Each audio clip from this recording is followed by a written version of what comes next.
Good evening, everyone. Welcome to the open session of the Coventry School Committee. Sorry we're delayed a bit. We have someone who's in a wheelchair, as you saw coming in, so thank you for your patience for our delayed meeting. So I would like to reconvene the open session. Looks like 7:45. Is there a motion? No, actually, could I have a roll call, please? Kathy Patno. Here? Dave Florio. Here. Ian Dixon. Here. Donna Colunian. Here. James Pearson. Here. And the official open is, looks like, what, 7:45? 7:45. It's later than usual. So if we could all stand for the Pledge of Allegiance.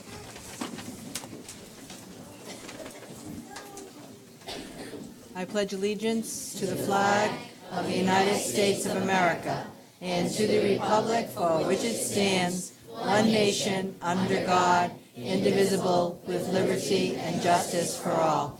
And if you could remain standing for a moment of silence as we consider the work before us this evening.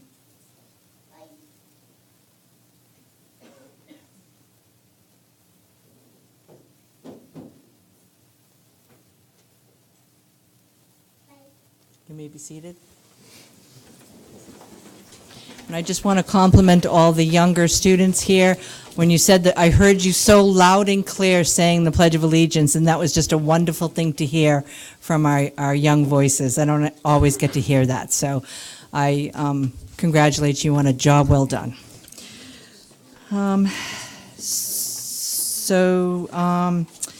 Safety notifications, Mr. Levis, if you could be so kind. Sure.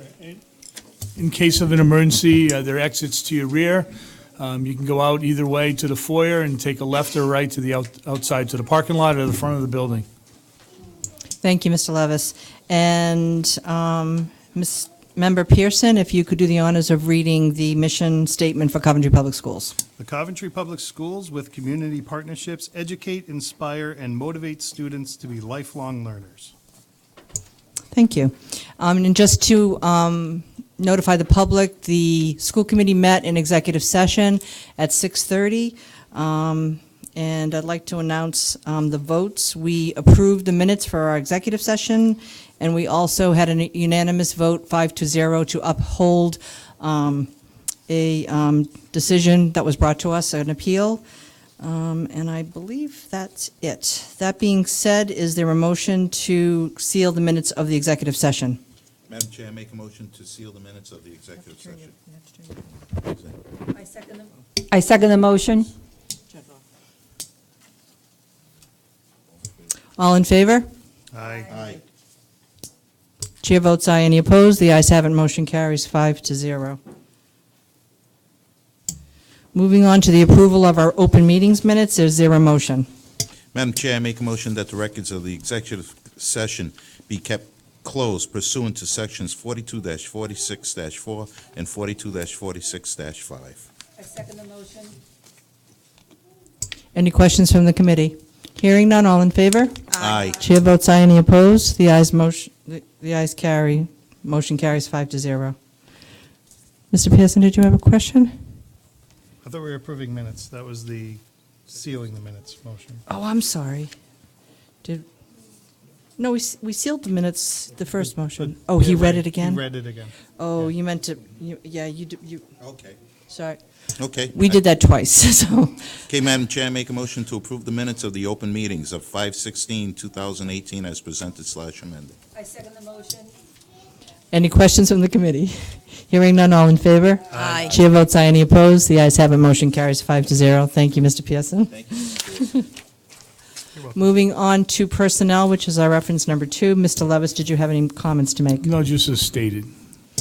Madam Chair, I make a motion to approve of leave without pay for Laura Pyrus, English teacher at Allen Schwan Feinstein Middle School for the 2018-2019 school year, and I apologize for not letting you say the person's name. Is there a second on that? I second the motion. Any questions from the committee? Hearing none, seeing none, all in favor? Aye. Aye. Chair votes aye. Any opposed? The ayes have it. Motion carries 5-0. Moving on to Jennifer Donnelly Taylor. Is there a motion? Madam Chair, I make a motion to approve a leave without pay for Jennifer Donnelly Taylor, school psychologist at Allen Shawn Feinstein Middle School for the 2018-2019 school year. I second the motion. Any questions from the committee? Seeing none, all in favor? Aye. Chair votes aye. Any opposed? The ayes have it. Motion carries 5-0. Moving on to coaching resignation. Is there a motion on Tom Berard? Madam Chair, I make a motion to approve the resignation of Tom Barad, assistant hockey coach at Coventry High School, effective May 15, 2018. I second the motion. Any questions from the committee? Seeing none, all in favor? Aye. Chair votes aye. Any opposed? The ayes have it. Motion carries 5-0. Moving on to the public agenda, and just so the public knows, the following agenda items are open to the public for discussion or question. If there is a vote taken, a motion made, before we actually vote on that motion, the public will be allowed to speak or ask any questions concerning that particular item on the agenda. That being said, we move on to agenda item number 7, which is a celebration, the Green Team at Weston Coventry Elementary School.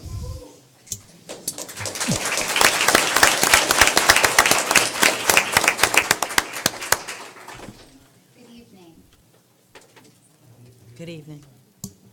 Good evening. On behalf of the Green Team, I want to acknowledge some of the people in the room that have been instrumental to our success.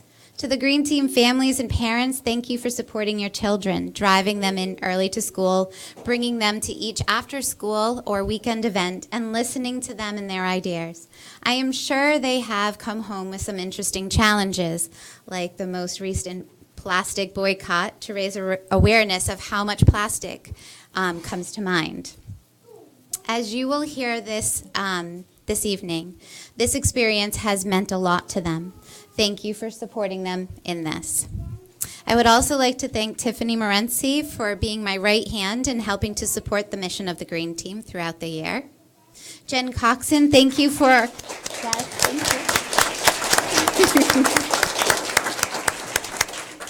Jen Coxon, thank you for organizing fundraisers that have helped us raise a significant amount of money to get our team to Washington to meet many like-minded students from across the country.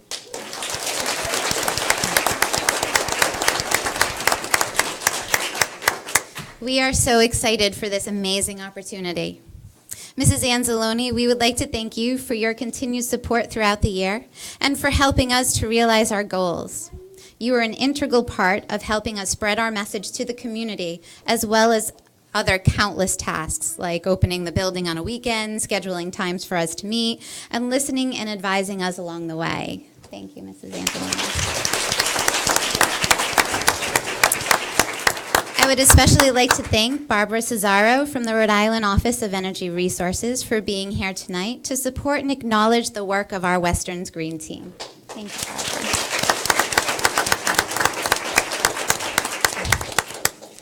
Before I introduce Green Team, I want to tell you why I believe the work of this team is so important.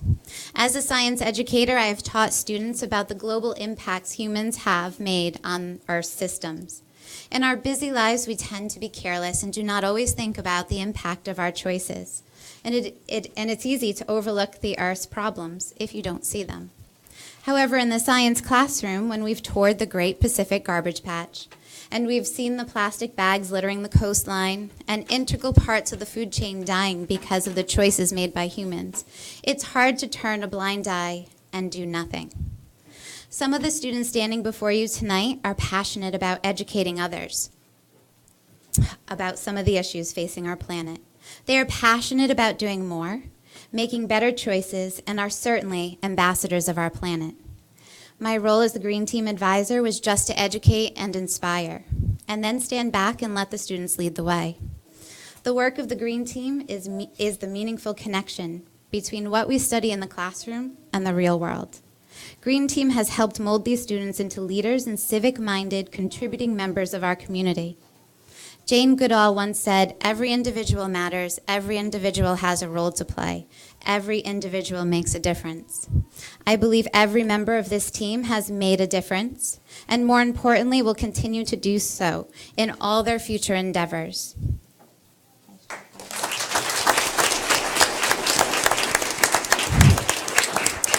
I would like to acknowledge all the members of the Western Green Team. Taylor Adams, Riley Apollonia,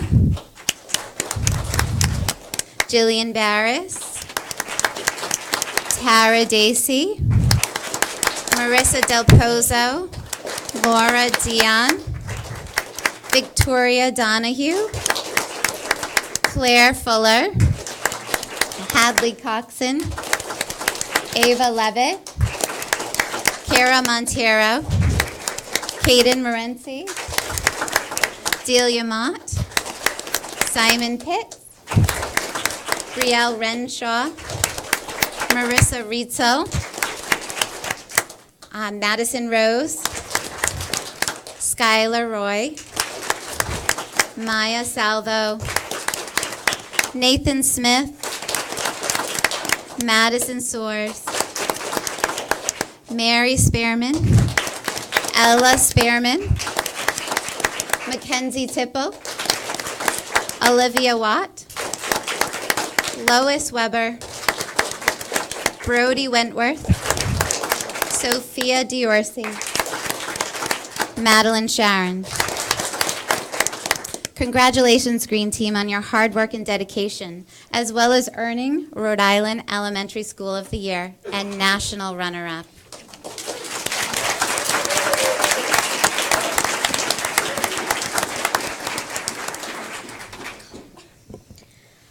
I wanted to join Green Team because I wanted to make a difference, but I did not know where to start. I wanted to make a difference in the world. The world is such a beautiful place, but people don't listen to Mother Nature's calls and warnings. I think that the world is the only place we have to live, and we must take care of it. Small people like us can make a big difference. This year, we are excited to be part of Western's Green Team. It is the largest Green Team yet, consisting of 30 members of 5th grade. We work to determine our goals, projects, and purpose in our school and local community. We recreated our logo featured here on our t-shirt, which always includes Westy the Wise Owl, our beloved mascot, and set a goal to inspire our school and local community to take small steps to help save it. We started with collecting Potatothon journals and submitted them to the Scituate High School. We worked in Western's garden, harvesting potatoes, onions, sunflowers, and marigolds. This was one of my favorite parts of Green Team. I loved digging up the potatoes and collecting seeds in the fall. Can you believe that potatoes actually grow underground? We help make our community better one seed at a time.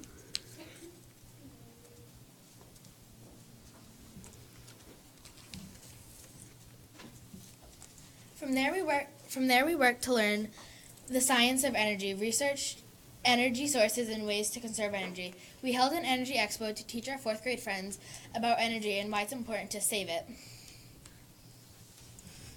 I learned how a wind turbine creates electrical energy from wind. That's pretty amazing, especially since scientists predict that we would run out of fossil fuels.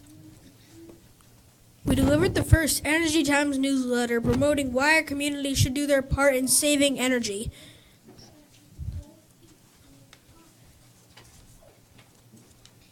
National Grid came in to speak to us about energy savings, and we helped our community by educating them and, most importantly, by providing them with much-needed energy-saving products like LED light bulbs, plug strips, and low-flow shower heads. Altogether, we sold 765 energy-saving products. Our better community is using less energy already. Our efforts in recycling continue with posters here at school, but in an effort to reach families, we filmed a commercial to educate our local community how to properly recycle around the holidays when trash increases.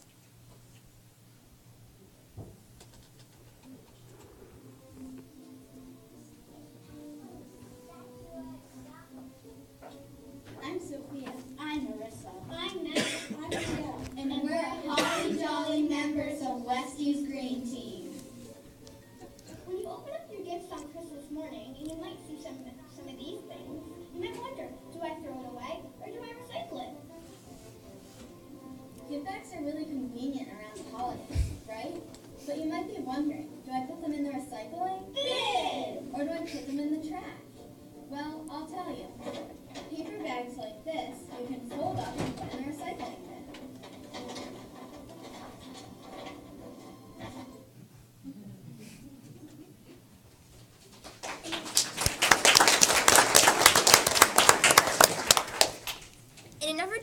transportation fuels and encourage our community to reuse, we held 2 Savers Fund Drives where we collected everyone's unwanted goods, saving the landfill around 10,000 pounds of trash.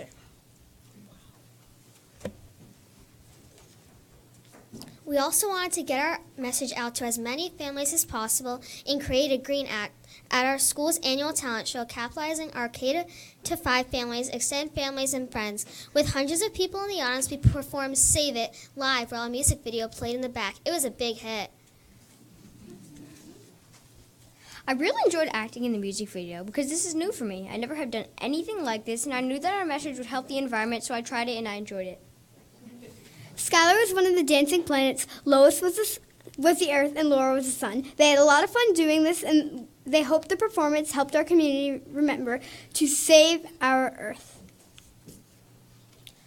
Instead of selling seeds from our garden this year, we decided to give seeds to each of our 380 families here at Western to help promote awareness of the importance of growing gardens and saving on transportation fuels. We also led discussions about having hope for the future and being the change our world needs in our presentation of the Tin Forest in every classroom. We showed our younger friends how people are starting to be creative by reusing their plastic water bottles. I felt like a leader when I was reading to the kindergarten class and talking to them about the message of the story. Hope.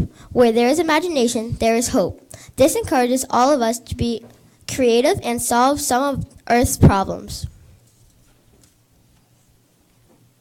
As a part of our Earth Day school-wide project, we challenged students to reuse items around the house to create a fairy and hobbit forest. Our goal is to involve our school community in reusing trash, making garbage useful and beautiful. As you can see, Western students and families are resourceful and creative.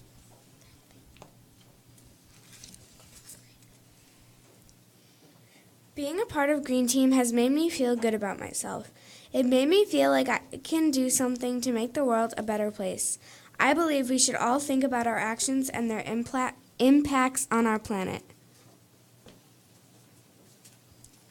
I've learned that we can help save our planet. That's what I'm desperate to do. I enjoyed being a part of Green Team, and I want to continue to make a difference even after the 5th grade.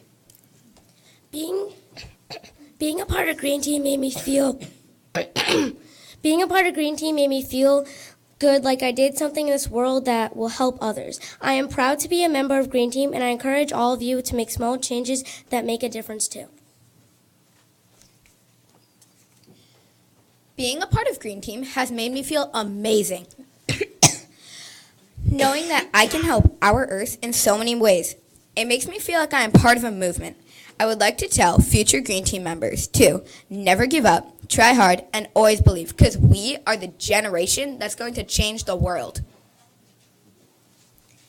In the end, we have hope. We have shown our community that we can all be the change. So save it. Just save it.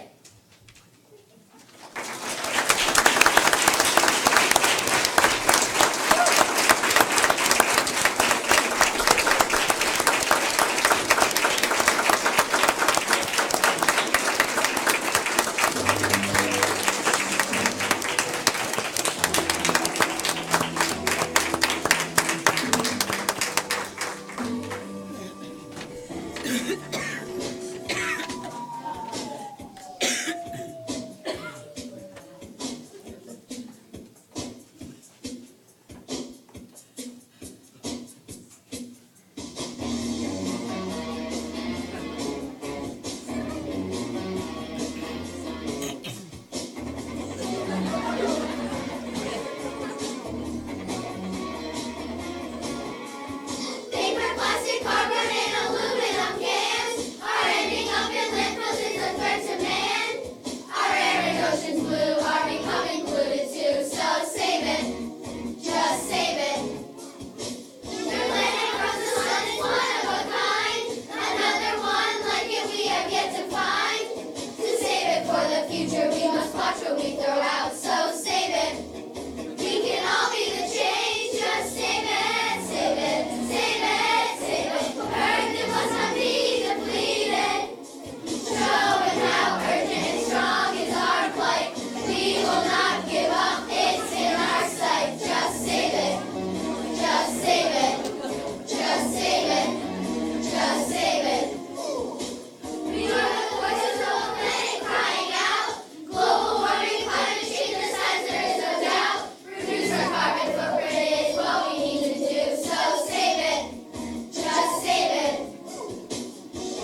have learned. They've worked all year long on this project. I can't believe we weren't the national winner. How can we be better than this? I don't know.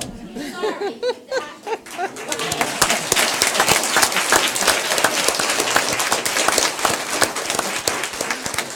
They are the Rhode Island Elementary School of the Year. And again, I couldn't be more proud. Thank you, guys. Thank you so much.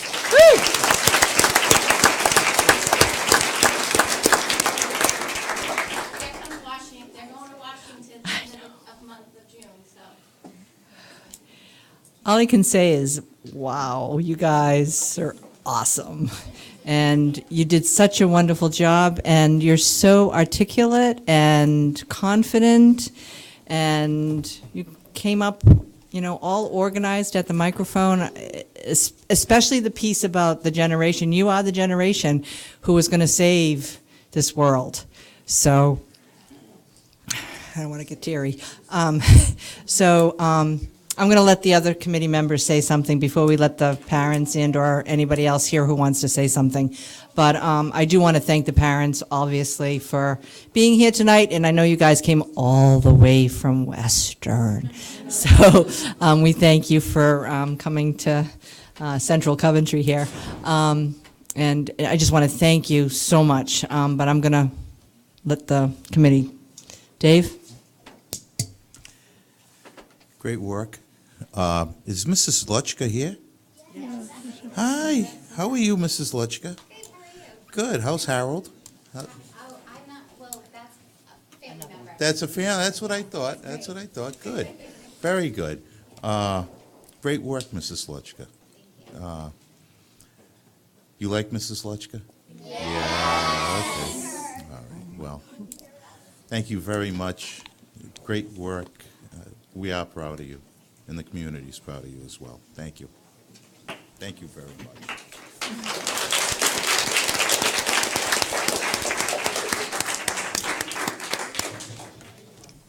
You are the generation.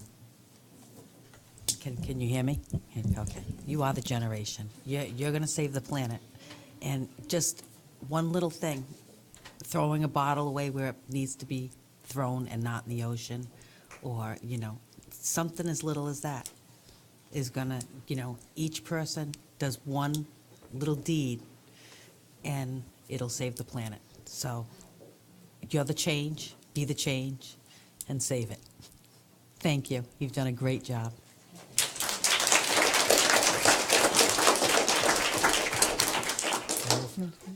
I'm not used to not being last.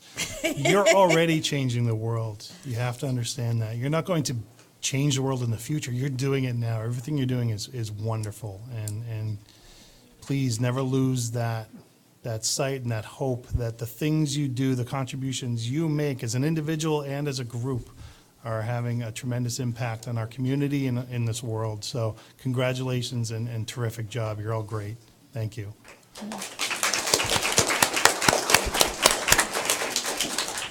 Of all the celebrations we've had, this is the most joyous and the most enjoyable and the most informative. We never got things to take home, so thank you so much. But I enjoyed all the creativity and all the innovation that you put into your presentation. Thank you very much to the teacher. Thanks to the support of the principal. She's really the person who makes it all possible along with the teacher, so I greatly appreciate your efforts. And I know that the PTA has done a wonderful job in helping to support the team to go to Washington once again.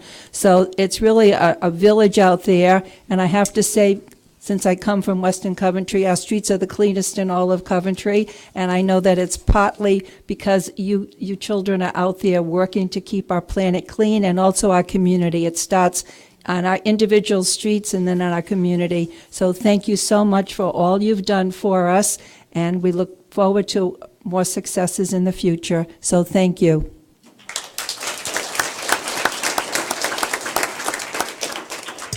Before I turn it over to the public, I do have one question. What kind of seeds are these? Marigolds. Well, I'm definitely going to plant them. I love flowers, and I have plenty of sunny spots for them, so thank you so much for the seeds. Were there any comments from the public just raise your hand. If you come forward, you should identify yourself and your address, please, for the clerk. Thank you.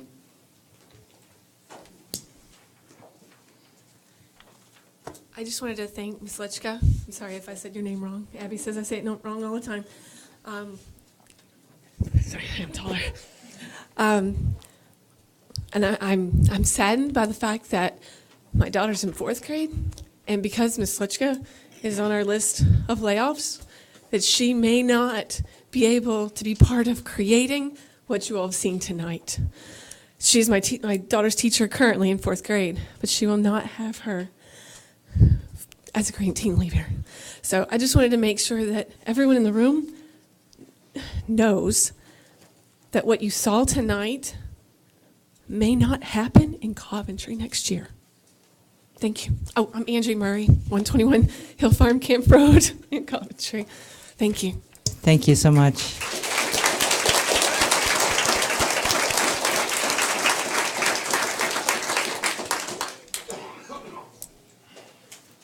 Hi, good evening. Denise Donahue, 1040 Hill Farm Road. I've been here before. I'm sure I'll be here many more times. Tonight, first, I want to congratulate the Green Team and Ms. Lechka, obviously. What a fantastic job they've done all year. It's unfortunate, the situation that we find ourselves in, that someone of the caliber of Ms. Lechka may not be there next year. I think back to the mission that you said tonight. We're there to inspire, we're there to teach, educate. It's teachers like Ms. Lechka, and I'm sure we have many more. That's what they're doing. That's the mission, that's your mission. And I think under the circumstances, we're not doing that. We are no longer going to be able to do that for our kids. That little knot that you've had in your stomach, probably for the last months, maybe a year, I tell my child, when you feel that knot, it's there, that is telling you it's not the right thing to do. And everything that we talk about, when we talk about education, when we talk about friends, when we talk about influences, if you have that knot and it doesn't feel good, it means you're not supposed to do it. Someone's saying, it's your conscience. It's not right. It's not right. I am certain that when you all decided to run for school committee, your intentions were good. You intended on making a difference, a good difference. This difference that we're making right now in Coventry for our schools is not the right difference. We're going the wrong way. I don't think that you want this to be your legacy. Miss Lechka, no matter what happens with her, she will make it happen for herself, because she is fantastic and she will make it happen for herself. She can use this as her legacy. This is part of her legacy.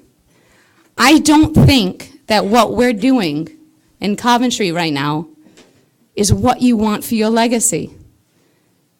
You want to do good things. I want to do good things.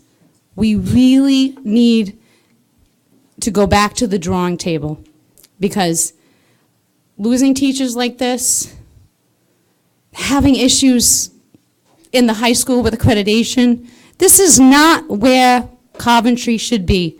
We are all better than this. We are all better than this. Thank you.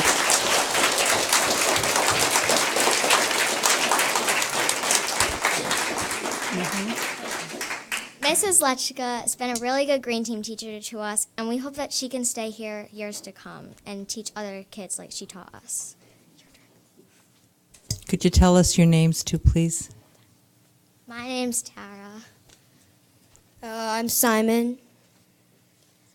Okay, so I just wanted to say how Miss Lechka, she's one of the teachers that I have had that has just been great. I mean, for example, I was absent for probably 3 Green Team meetings in a row, and I thought that, I just was going to get behind on all of this, but she knew that she knew that she needed to give me a job to, get back into the groove of Green Team, and she gave me a job in it, and she helped me, and most of my teachers that I've had would not do that. So I want to thank Miss Lechka for doing that. Hi, my name's Sophia, and Mrs. Lechka is one of the greatest teachers at Western, and what you saw today might not happen anymore, and that is really sad because we really were looking forward to teaching other people about changing the world, and I know Miss Lechka was too, but this night may not happen, what you saw tonight. So, yeah, thank you. Hi, I'm Marissa, and I have an older sister that's had Miss Lechka too, and she is amazing. She is one of the greatest teachers I've ever worked with, and she has led us so far and taught me that no matter who you are, you can be a great leader. And I think that all of this is just amazing, and it might not happen next year if she's not here. And I want fourth grade to have that same experience with one of the greatest teachers that I know. Hi, my name is Ava. I just wanted to say that you liked what you saw tonight, right? Well, that's not... Sorry, I just had to say. Well, that's not going to happen again if we don't have Mrs. Lechka. She's the one that motivated us, inspired us. She's my role model. She teaches me everything I know about Green Team. And you see those signs back there? They're holding them because they want Mrs. Lechka to stay. They want these teachers at our school to stay. Because the school's not going to, Coventry's not going to be the same without these teachers. They make a difference in our lives.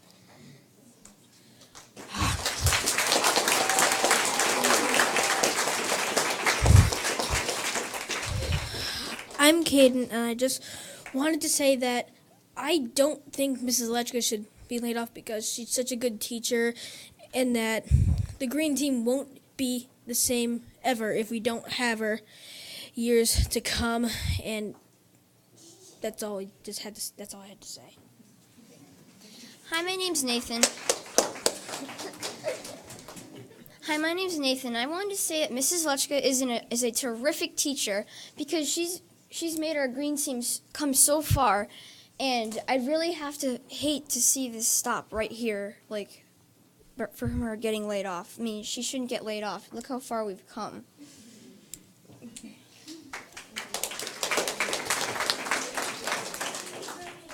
Hi, my name is Brody Wentworth, and I would just like to say that Mrs. Lechka has been a very good teacher to all of us, everybody in Green Team. She taught us all we know, how to save the planet and what is good for the planet, what's bad for the planet. She's just been a very good teacher to all of us. Yeah, it's really kind of all I had to say, but yeah, she's been a good teacher. Hi, my name is Madeline Sharon. I came up here to say that Mrs. Lechka is one of the greatest teachers of all history in Coventry because she is the one that has led us up to this moment. And if she's getting laid off, other students will not be able to experience her power. And if we kept her, we could keep having Green Team for generations and generations on, and we could save our planet.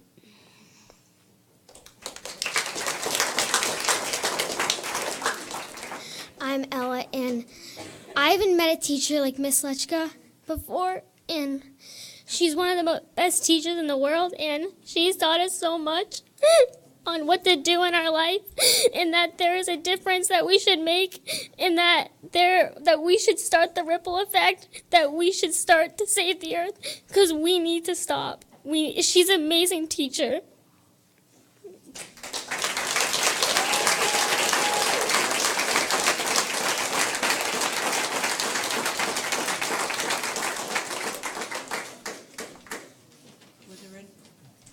Were there any other comments from the citizens on this topic? All right, thank you.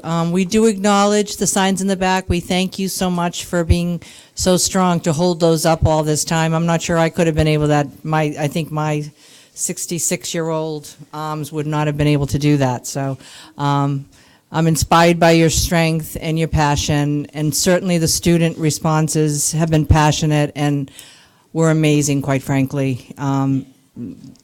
Again, our students never cease to amaze us in their ability to be articulate. And we want to thank all the people involved on this celebration, especially Mrs. Lechka and Mrs. Anzalone, and any other supportive members of our administration. That being said, we're going to move on to the next agenda item, and typically after a celebration, when students are involved, we basically allow you to kind of go home because we know you have to go to bed or maybe do some homework. So I am going to give a quick minute for you guys to leave, because obviously you probably don't want to stay for the whole meeting. So again, thank you parents for bringing your students here. It's greatly appreciated.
Okay, so let's move on to agenda item number 8, the CHS student representative to NASSP. So This is you must be Devlin? Devlin Andrews, and I don't know if Mr. Hoban, if you want to, do you want to do a quick little introduction of the process? Would that be okay? Sure. This is Devlin Andrews. He's a junior at Coventry High School, and a few months ago, we were given the opportunity to nominate a student to the National Association of Secondary School Principals National Student Leadership Board, and we put forth Devlin's nomination and recommendation, and the Board of Directors at the National Association selected Devlin one of six students in the nation to serve on a board that makes recommendations to the National Principals Association. So he's here tonight to speak to the school committee about his work and what he has in store for him. He has a 2-year term, which takes him through his high school years and into the fall of his college experience. So we're super proud. He was a terrific nominee, and clearly the Board of Directors saw what we did, and we're grateful to have a voice at the national level, and they're flying all over the country. So we're about to hear some nice things.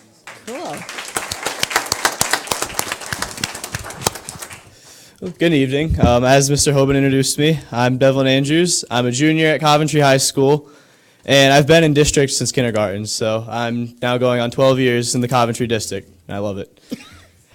So as he mentioned, I'm a part of the Student Leadership Advisory Committee, And what that entails is half of it is we deal with all of the legislative policies for the National Honor Society and the National Student Council.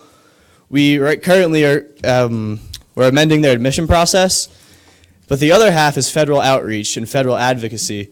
So a lot of that has to do with school safety and school funding towards school safety.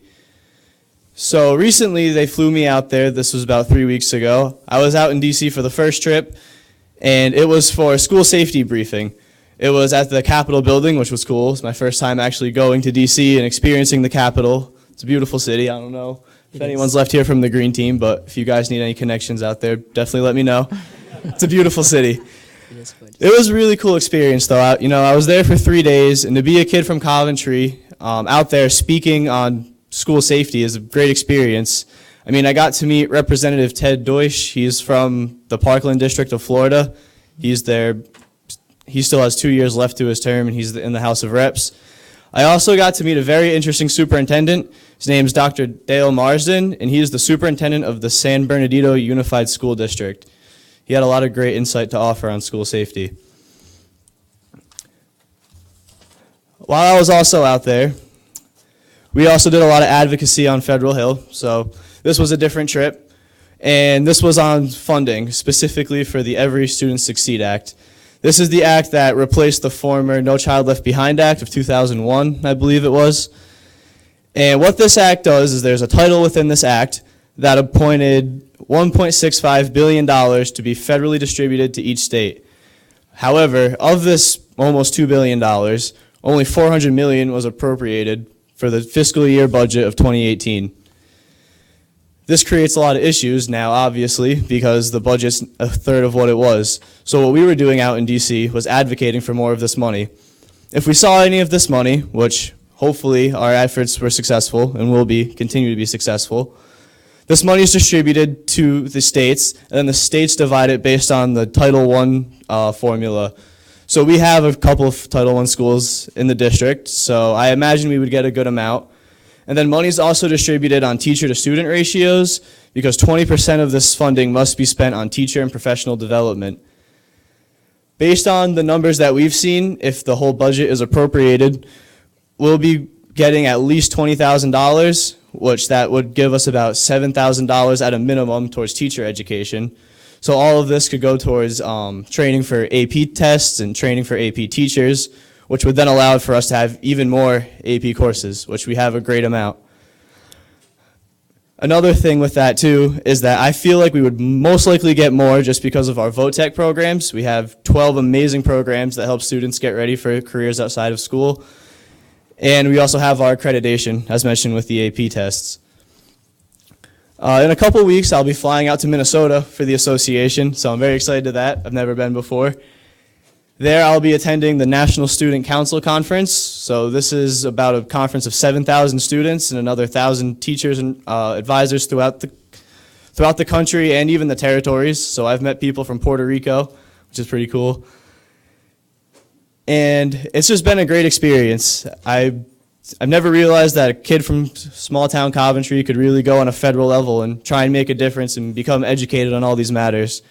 So I'd just like to thank Mr. Hoban for helping me become a part of this committee and putting my name out there. I'd like to thank all you guys for backing this. It's been a great experience.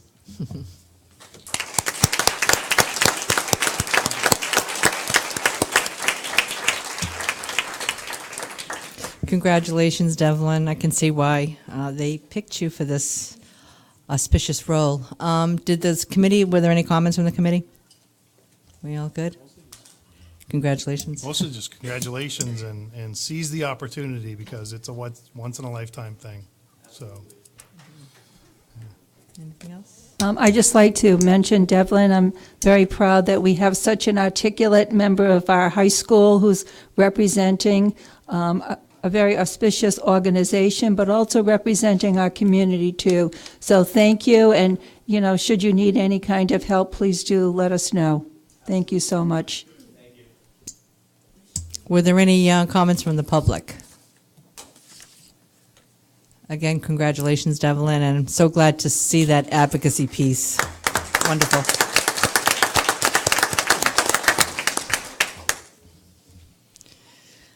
Okay, I guess we can move on to agenda item number 9, which is the Bright Stars presentation. Denise Ahern.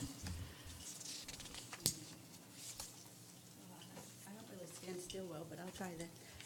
I'm Denise Ahern, the Early Childhood Director. I do want to introduce, I have all but one of our early childhood teachers here because really this work is the work they're doing. Joy Marshall is our itinerant early childhood special educator. She supports students in our classrooms and in community preschools. Jacqueline Ingham is a preschool teacher at Washington Oak, along with April Tandy, who's the third one over. Jessie King and Kelly Gervasini are at Ty Oak. Our Black Rock teacher is not here tonight. But really, they do all the work. I'm going to show you it. I just put it on them, and I have to tell you, they're great teachers. They don't complain, and I put a lot of work on them, lots and lots of new things. So at least I don't hear them complain. But they take everything we do. I have a couple packets. I only did 2 because this is a lot of detail stuff. If anyone wants to look, it's just documents I might reference. Okay, so first, go ahead. I'm just going to do a quick overview of the preschool because even though I'm presenting Bright Stars, I'm also going to do a little bit of an update on the strategic plan and where we are in early childhood. So just clarifying, right now we have 5 preschool classrooms. They're in 3 schools. The goal for September is for them to all be at Washington Oak. We run a morning and an afternoon session. Morning is 3-year-olds, 4-year-olds are in the afternoon. All 5 rooms are next year at Washington Oak. 8 of our sessions are what we call integrated classrooms, which is defined by the Department of Ed as a class that's set up primarily for students with disabilities, but 51% of those students are children without disabilities. 2 of our classrooms are general ed classrooms. What that means is we run a ratio of a general ed community preschool, so we have 18 students in those classrooms, and we use what we consider natural proportion, which we use the Head Start requirements, which is 4 students with disabilities in those classrooms. Those 2 classrooms, they're afternoon classrooms at Ty Oak, are supported, even though our teachers are all dual certified educators, in the afternoon they get to be just a general educator, and Mrs. Marshall services the special ed population in those classrooms, so they collaborate in that model, and that's what that model is. Our curriculum framework, we have a curriculum framework which is in those packets. Our curriculum framework is aligned to the Rhode Island Early Learning and Development Standards. And that's it. We participate in Bright Stars. So this is our, well, the next slide tells you, but we are currently a 3-star in Bright Stars. The Bright Stars is a 5-star rating system, and above the 5th star is what they call CECE, which is continuing, that's a RIDE certification. It's above the 5th star. Right now, there are no public schools with CE certifications, but there are 2 districts in the process of applying. We right now are 3-star.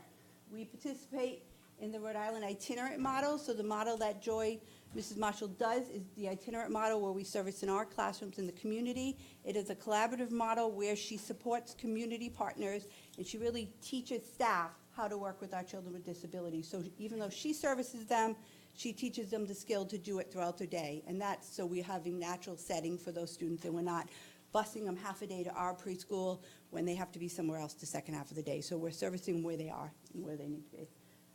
This year, the part the girls probably definitely talk about behind my back is the new assessments. So we have some new assessments. We really upped our expectations for our preschoolers. We adopted a new assessment called the IGDs and the Pro Ladder. They're a commercial assessment, but they are now assessing all students in their classroom, not just their students with IEPs, which was the practice of the past. So 3 times and we also aligned with the district's progress report, so we now do trimester progress reports, not semester progress reports. They will take on anything I send to them, so we work with the state, so they often want to visit our classrooms for different reasons. So all four of our classrooms, not Black Rock, 4 of our classrooms have participated in what's called the Inclusive Classroom Profile. It is a tool. This is the tool. It's a tool used for the itinerant model. The tool goes in. It's not an assessment. It's an observation. We use it in our classrooms for proactive reasons to improve our skills. It looks at how well we are including kids with disabilities into our classroom. So it'll look at interactions. It looks at all those things. It's also done in our community partners, which is Child Inc., Katy Street. Okay, Bright Stars. What is Bright Stars? Bright Stars is the system Rhode Island uses for quality assurance of preschool programs. It initially was used in community settings only, and probably about 5 years ago, they started using it for public school preschools too. The tool is meant to be aligned to all programs. There are definitely some glitches for our integrated classrooms that we run into some issues with it, but and it's optional to participate in Bright Stars right now in this state, but we do choose to participate because it is how Rhode Island judges quality of programs, and we want to have a rating. The ratings are public. They are posted on a website called the Exceed website, and you can actually look up any preschool that participates in the entire state and see what their rating is. It assesses 6 domains: health, safety, and nutrition, enrollment and staffing, staff qualifications and PD administration, early learning and development, and family engagement. Go ahead. Here's our history in the district. So before I started, December of 2014, Coventry put their first application for Bright Stars in.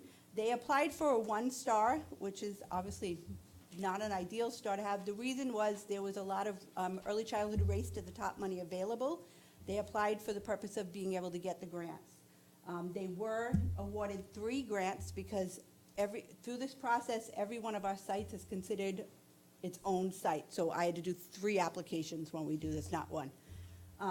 They had 3 grants, which totaled about $82,500. Those grants were obviously not sustainable money, so it was used mostly for equipment, materials, and it's related to the visit, what needed improvement. So a lot of furnishing, a lot of curriculum materials were purchased with that money.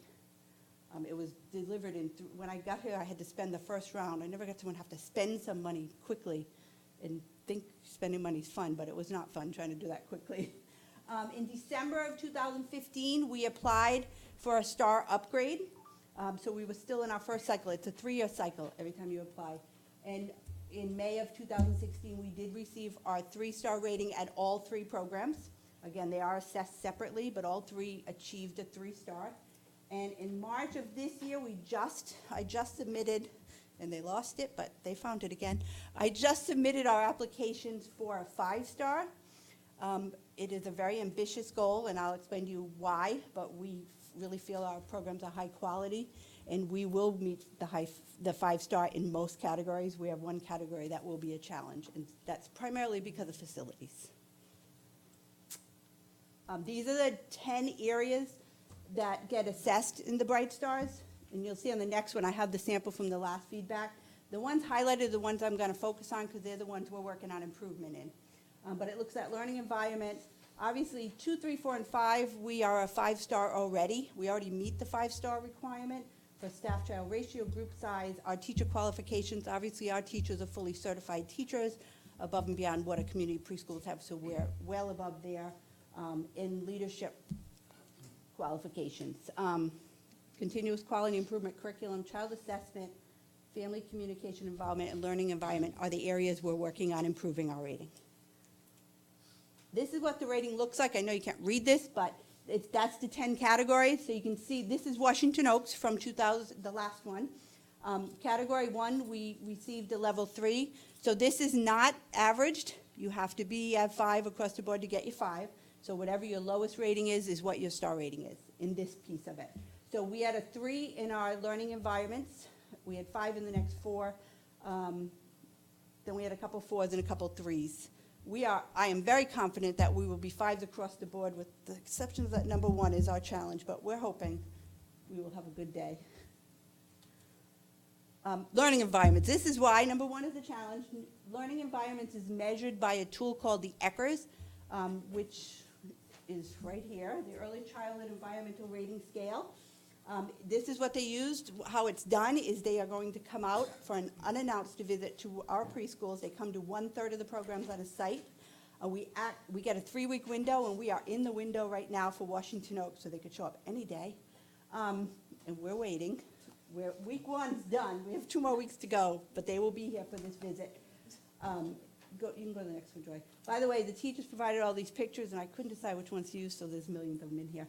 So this tool looks at, there's 43 items in this tool, but they actually only assess 37, I think the next one said that, because they do not do the parent and staff, go back there, They don't do the parent and staff in this because it's done in a different category, so they do not look at that. They are a 7-point scale on all 43 of these items, and they will observe in the classroom and look for, on a 7-point scale, where we fall. This tool does average, so your rating does average. But to get a 5, we'd have to average above a 5 in our rating, and you are not allowed to have any scores under 3. We had several scores under 3 last time related to our playgrounds, and stuff we really just don't have the money to fix. Apparently our fence was too short, even though we don't think it is. So I'm hoping they take a better ruler this time and we'll get through.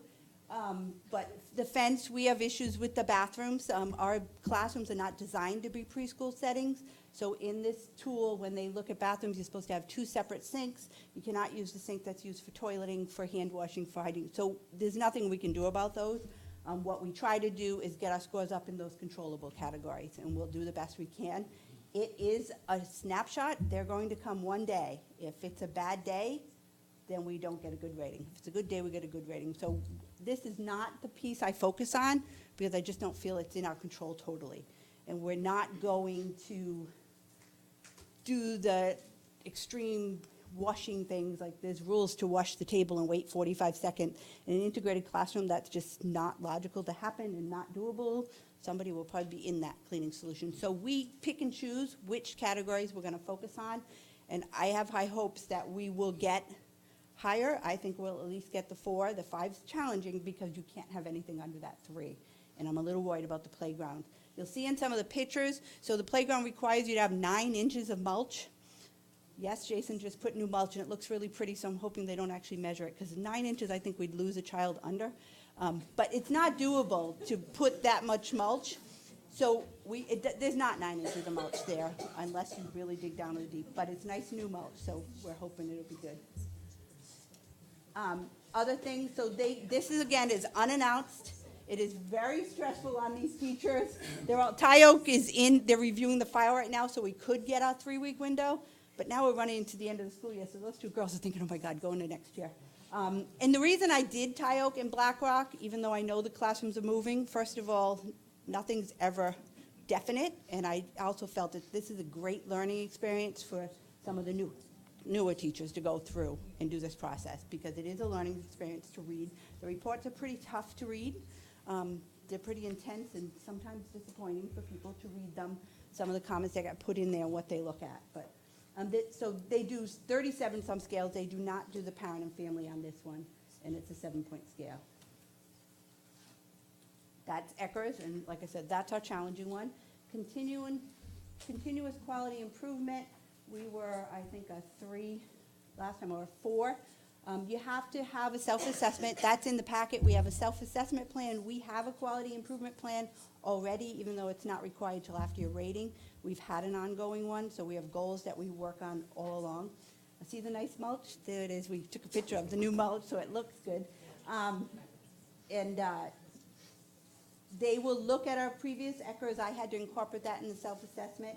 And the piece we were missing last time, so we will get to a 5 here, we did not have a family survey done, which will come up later, and then you have to incorporate the family survey results. We did conduct an annual family survey this year, and we did incorporate the results in our plan. Curriculum, we were a 3 last time. To go for a 5, we have a new tool called the class. The class is another observation, and it's another 3-hour unannounced visit. So they will have 2 per classroom. The class, I'm not concerned with the class. We haven't done a lot of planning. It is teacher-student interactions. They are going to observe teacher-student interactions, how we interact with students, behavior management in the classroom. I'm not worried about that, but that will be new to us. We did not need a class for the 3-star application. It is required for the 5-star. And we did add to our curriculum framework. I think, I'm pretty sure we'll go to a 5. I don't know if they're going to say we don't have enough, but it did not come back to me. Our paper file got reviewed, and they did not come back to me for anything, so I'm thinking we're good on our paper file. But it's there. We are ongoing working on that. And when we're all together, we'll be able to do that so much easier, because right now we get about an hour a month to be together as a group. Play-based curriculum. So I just wanted to do a quick, and the girls told me I have to be interactive on this one. So a lot of people will ask about play-based curriculum. It's often the talk of families, like all you do is play in the room and this and that. So we want to do an example of what exactly play-based curriculum is. So I don't know who's going to volunteer, but if one person just looks at it and tell me what they see in these pictures. Can you tell what they're playing with? Play-Doh. They have Play-Doh. Nobody's going to dare. So you may see kids playing with Play-Doh, but for our teachers who really, for a preschool teacher, they are facilitating learning at all points. They see, if you look here, there's every standard category there is. They see strength and eye-hand coordination. They see the use of simple tools, which is under physical health and development standards. Identifying letters and letter forms is part of the literacy standard. Developing concepts of size, length, height, that's the math standards. Language skills through intentional questioning, so the teachers intentionally do questioning. What are you making? What will go next? How could you do this? That's language development. Dramatic play, pretend play, and the arts are creative arts, which are all standard areas. Exploring characteristics of objects is knowledge, and that's under the science standards. And applying strategies to solve problems, targets to cognitive standards. And they could probably give you about 20 more things that Play-Doh targets, but it's, so for some people it just think, oh, they're just playing and they're doing Play-Doh. They're not. The teachers are trained through this curriculum to go up and they facilitate. They know how to ask questions. They know to put different materials out to encourage that play-based curriculum. So sometimes there's cookie cutters that are letters. Sometimes there are model mats. We have Play-Doh mats that encourage different type of things. That's what play-based curriculum is. It is guided play, where we're facilitating play and learning, but we are targeting all the standards at all times. Class. This is the class assessment. So this is the new tool that we will have done. It comes out, it focuses on the effectiveness of classroom interactions. It looks at 3 domains: emotional support, so that's really just teacher-student interactions. Class organization is behavior management and structure in the classroom, so that will get looked at. And instructional support is how you modify and accommodate things. That is another 3-hour unannounced visit that we will have anywhere within the next 2 weeks at Washington Oak. Child assessment. So this is where I talked about we have some new tools. So we will move up to a 5 on this. I'm pretty confident we have everything we need. We use 2 new tools that are valid and reliable assessment tools. They're formative assessment tools, the IGDs and the ProLadder. They are done on the ProLadder they do twice a year. IGDs they do 3 times a year.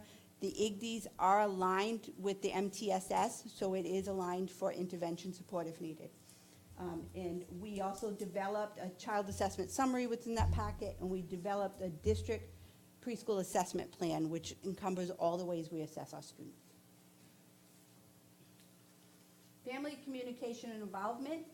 The only thing we needed to do here to get our 5 is do that family survey. So we did conduct the family survey. We actually I will give, Joy did it as her professional growth goal. She developed the survey, she distributed them, she got them back, and she has collaborated the data. So we have a summary, because she did it in, what did you do in it? In Google. So we have tallies of the responses, and we tell things. We had how many responses? It was close to 50%. Yeah, we had almost 50% response. We had a great response rate back from parents. Almost 50% of them came back. It was very positive for the most part. There's a couple little things we can gain from that or changes we can make. And then I just added more pictures because I couldn't decide on pictures. And these are all pictures out of our classrooms. Any questions? Oh, I have to do that fast. I have a question. Thank you very much for this comprehensive presentation. I have a question for you. What is the advantage or benefits of us going from a 3 to a 5? What does it mean? I mean, we keep on talking about getting a 5, getting a 5. What does that mean? Pride, I guess. It's quality. So if you look in the rating system, a 3 is considered an average program. Mm-hmm. A 4 and a 5 are high-quality programs. So for me, the advantage of, I remember when we worked on policies, Yes. and you questioned what's a high-quality program, this will define what a high-quality program is in my eyes, because this is what the state uses for a tool. So it really is to give credit to these girls that work really hard, and we do some amazing things in those classrooms, but that's what it's about. And our goal, my goal is to go for the CEC certification, which is the RIDE certification. There's not a lot above that you have to do that. There's more required of your curriculum and a couple other minor things, but it's not much different than a 5-star. But it's what the state uses for quality assurance. We want to be comparative. I will tell you, in this district, we do not have very highly rated preschools. We don't have many rated preschools, to tell you the truth. There's about 6 that even have a rating. Child Inc. does have a 5-star, but they are at risk of losing that right now. They just had their visit. It came back as a 4, but they are appealing. And by what I know, what they're appealing, they may win that appeal. But that is the only 5-star program in this district. And there's a handful of 3s, and then most programs are not rated in this district. So for us, it's the definition of what high quality programming is. It also puts high expectations on us. We added assessments, we added curriculum, we did that. We're not just, and for these girls, it's their role. A lot of people look at preschool, oh, it's just preschool, or they're just playing. No, preschool is part of school, and that's why I think they support me, because they know, all right, they've given the importance of preschool, and we are part of the school system, and we want to be able to show that, and we're going to have the high expectations. But to show that, we have to do these things. So that's what it's about. The significance is just your rating. There's not, I knew the percentage, there's not a lot of 5-star ratings. There were no school districts rated a 5-star until this year. There are Chara who got a 5-star, and there's several going for a 5-star right now, but there weren't many. And so that's the point. It's really to show the quality of the program. Okay, thank you. You're welcome. I just wanted to thank you as well. And again, I think the misconception is that preschool is play, and obviously it's so much more than that. And so it's nice to get that look at it with a presentation and be, you know. There's also the image that it's easy, and it's not easy for these Obviously, teachers. it's not. It's not at all. These teachers serve 2 roles, first of all, in the classroom. They are both the general educator and the special as well, educator. yes. So they are doing all of this, which is general ed stuff, and they're doing all And the their special IEPs ed and stuff special ed as well, So, yeah. but we do want, people had the image of integrated public school preschools and people will say it, oh, the peers are just there because we need peers. Well, we don't want to go that way. We want I to know agree. we have a high-quality program, and because of that, we do not have any preschoolers in an unintegrated setting, none. Every child that comes in, we service in our preschool in an integrated setting. We do not have a small class setting, and no one leaves our preschool.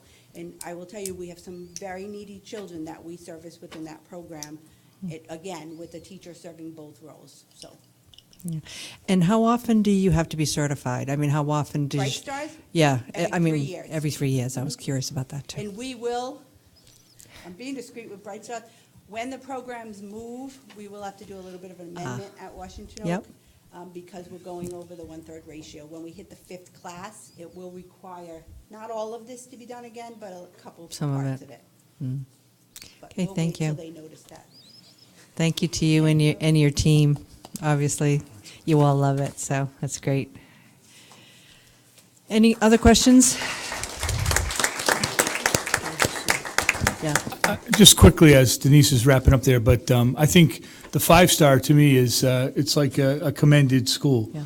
You know, it's a very high standard, and I think it makes a big difference. Like we saw all day K, and we're seeing that, the difference it's making in first grade, that the quality of our program in terms of preschool for all students, not just the students with disabilities, is going to make a difference down the road. We're going to see that, the impact it has as we start to see our scores continue to increase. So they work, you know, I see them because they're in our building, but they work effortlessly for this program. So we're very fortunate. Any comments from the peanut gallery, citizens gathered? All right, seeing none, I guess we can move on. Thank you again so much for that presentation. We can move on to number 10, which is the revised 2018-19 school calendar adoption.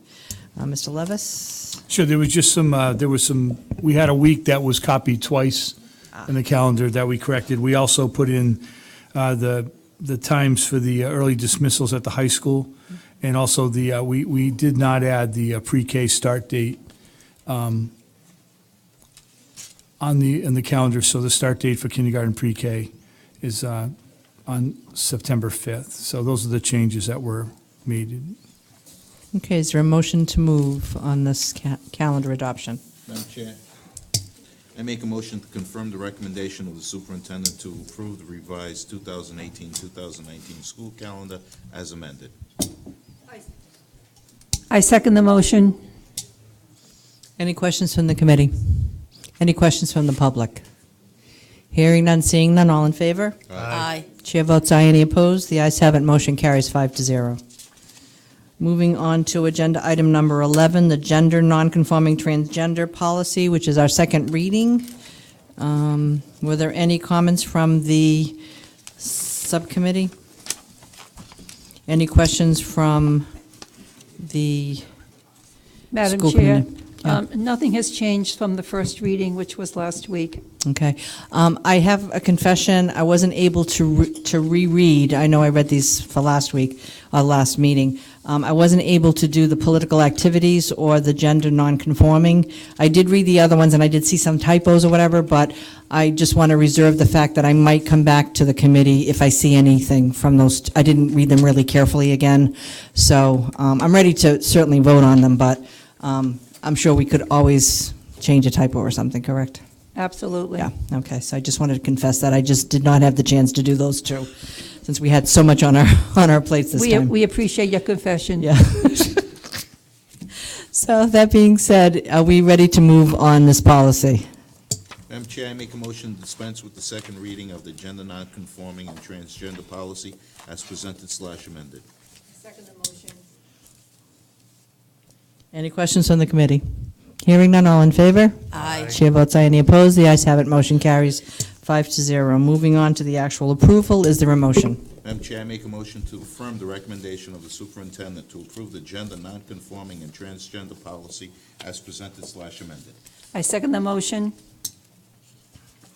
Are there any questions from the public on this particular policy? Seeing none, all in favor? Aye. Chair votes aye, any opposed? The ayes have it, motion carries 5-0.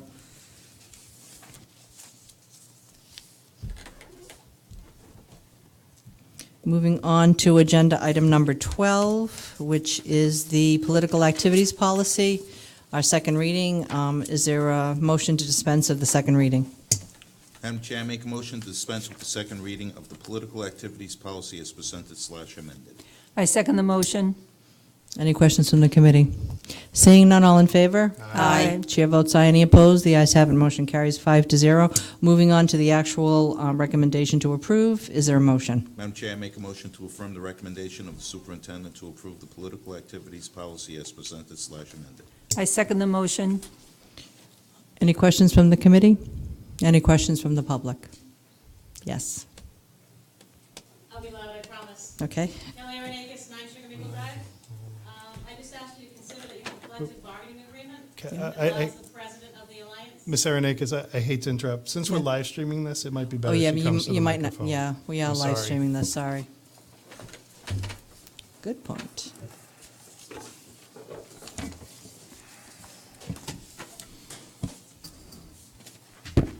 Hi, Kelly Aronakis, 9 Sugar Maple Drive. Just a caution to you, you have a collective bargaining agreement with the union in which the Alliance president is allowed to use the communication facilities of the district to disseminate information to members. Therefore, at times, there is information I disseminate that is political in nature, one side or the other, and that is allowable by the collective bargaining agreement. So I ask you to amend your policy to be in compliance with your collective bargaining agreement.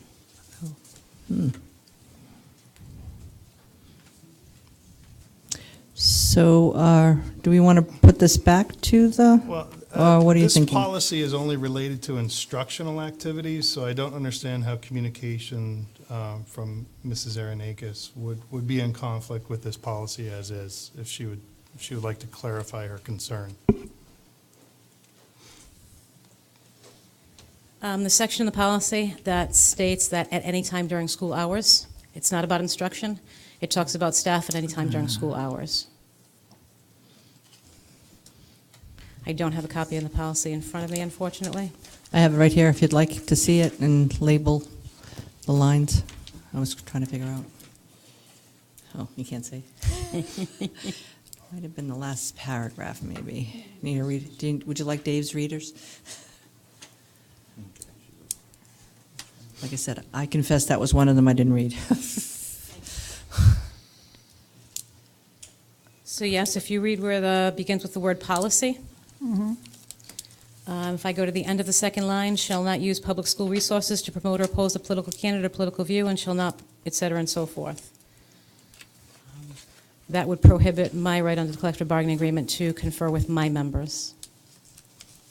Through school communication channels. I'm in favor of tabling this. Okay. And have a legal review just to make sure we're compliant with the contracts. All right, I think that's probably a That good. is Thank you. binding. You're Yeah. welcome. Okay. Madam Chair, Yep. make a motion to table the political activities policy. And send it back to And the- send it back to the committee and the attorney to examine the validity of the agreement. Okay, sounds good. All in favor? Aye. Aye. Chair votes aye. Motion carries 5-0. Moving on to number 13, so this is tabled. I always get confused. There was a motion on the floor. Do we have to just table it? Just amend that motion? Do we have to amend the I think motion? we can just table it. Just table it, I even though the believe so. motion was made? All right, okay.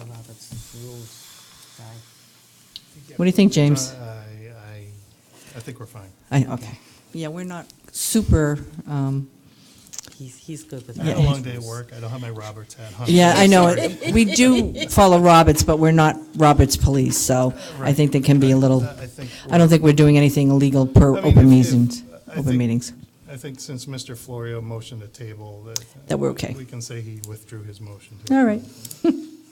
Moving on to 13, drug-free workplace policy, our second reading. Is there a motion? Madam Chair, I make a motion to dispense with the second reading of the drug-free workplace policy as presented/amended. I second the motion. All in favor? Aye. Chair votes aye. Motion carries 5-0. Moving on to the affirmation of the recommendation of this policy. Is there a motion? Madam Chair, I make a motion to affirm the recommendation of the superintendent to approve the drug-free workplace policy as presented/amended. I second the motion. Any questions from the committee? Any questions from the public on this policy? Seeing none, all in favor? Aye. Chair votes aye. Any opposed? The ayes have it. Motion carries 5-0. Moving on to the student dress policy, which is our second reading again. Is there a motion? Madam Chair, I make a motion to dispense with the second reading of the student dress policy as presented/amended. I second the motion. All in favor? Aye. Chair votes aye. Any opposed? The ayes have it. Motion carries 5-0. Moving on to the actual motion to approve the student dress policy. Madam Chair, I make a motion to approve the recommendation of the superintendent to approve the student dress policy as presented/amended. I second the motion. I have one question. I have a couple of typos, and I'll pass those down for you guys. I Thank you. highlighted them, but I did on page 2, Yes, on G, violation of the dress code. yes. It seems to me that any member of the school committee may, I'm not sure why it says shall. I'm sorry. Any member of the school committee, you have written Community. shall, and it seems, Community. I'm sorry, the school community. Any member of the school community, it's written Which as section is this? shall. Give me, which section is this, please? It's on the second page, Section section G. G, violations of the dress code. A, any member of the school community, and it's, your wording is shall report a dress code violation to the administration. I know maybe why you said shall, but it sounds like, I don't know, I'm not sure. Madam Chairperson, we standardized on the use of shall versus may. Okay. It means it's a requirement when you use Yeah. shall. But we've tried to be standard in our use of terminology, and if you read the other policies, we use the Yeah. word shall. Yeah. Just seemed a little off for me there, but And I'll go it's along not with you guys. necessarily- To clarify the way this reads, and it's a little awkward, I can see that. It's not necessarily saying you're obligated to report. It's Yeah. you're obligated, if you make a report, it has to be to the administration. Administration, I see. Yeah, that's the piece I didn't get, so, okay. But I'm going to pass that down for the couple of typos I saw, Perfect. whatever. Thank you. Any questions from the public? Yeah.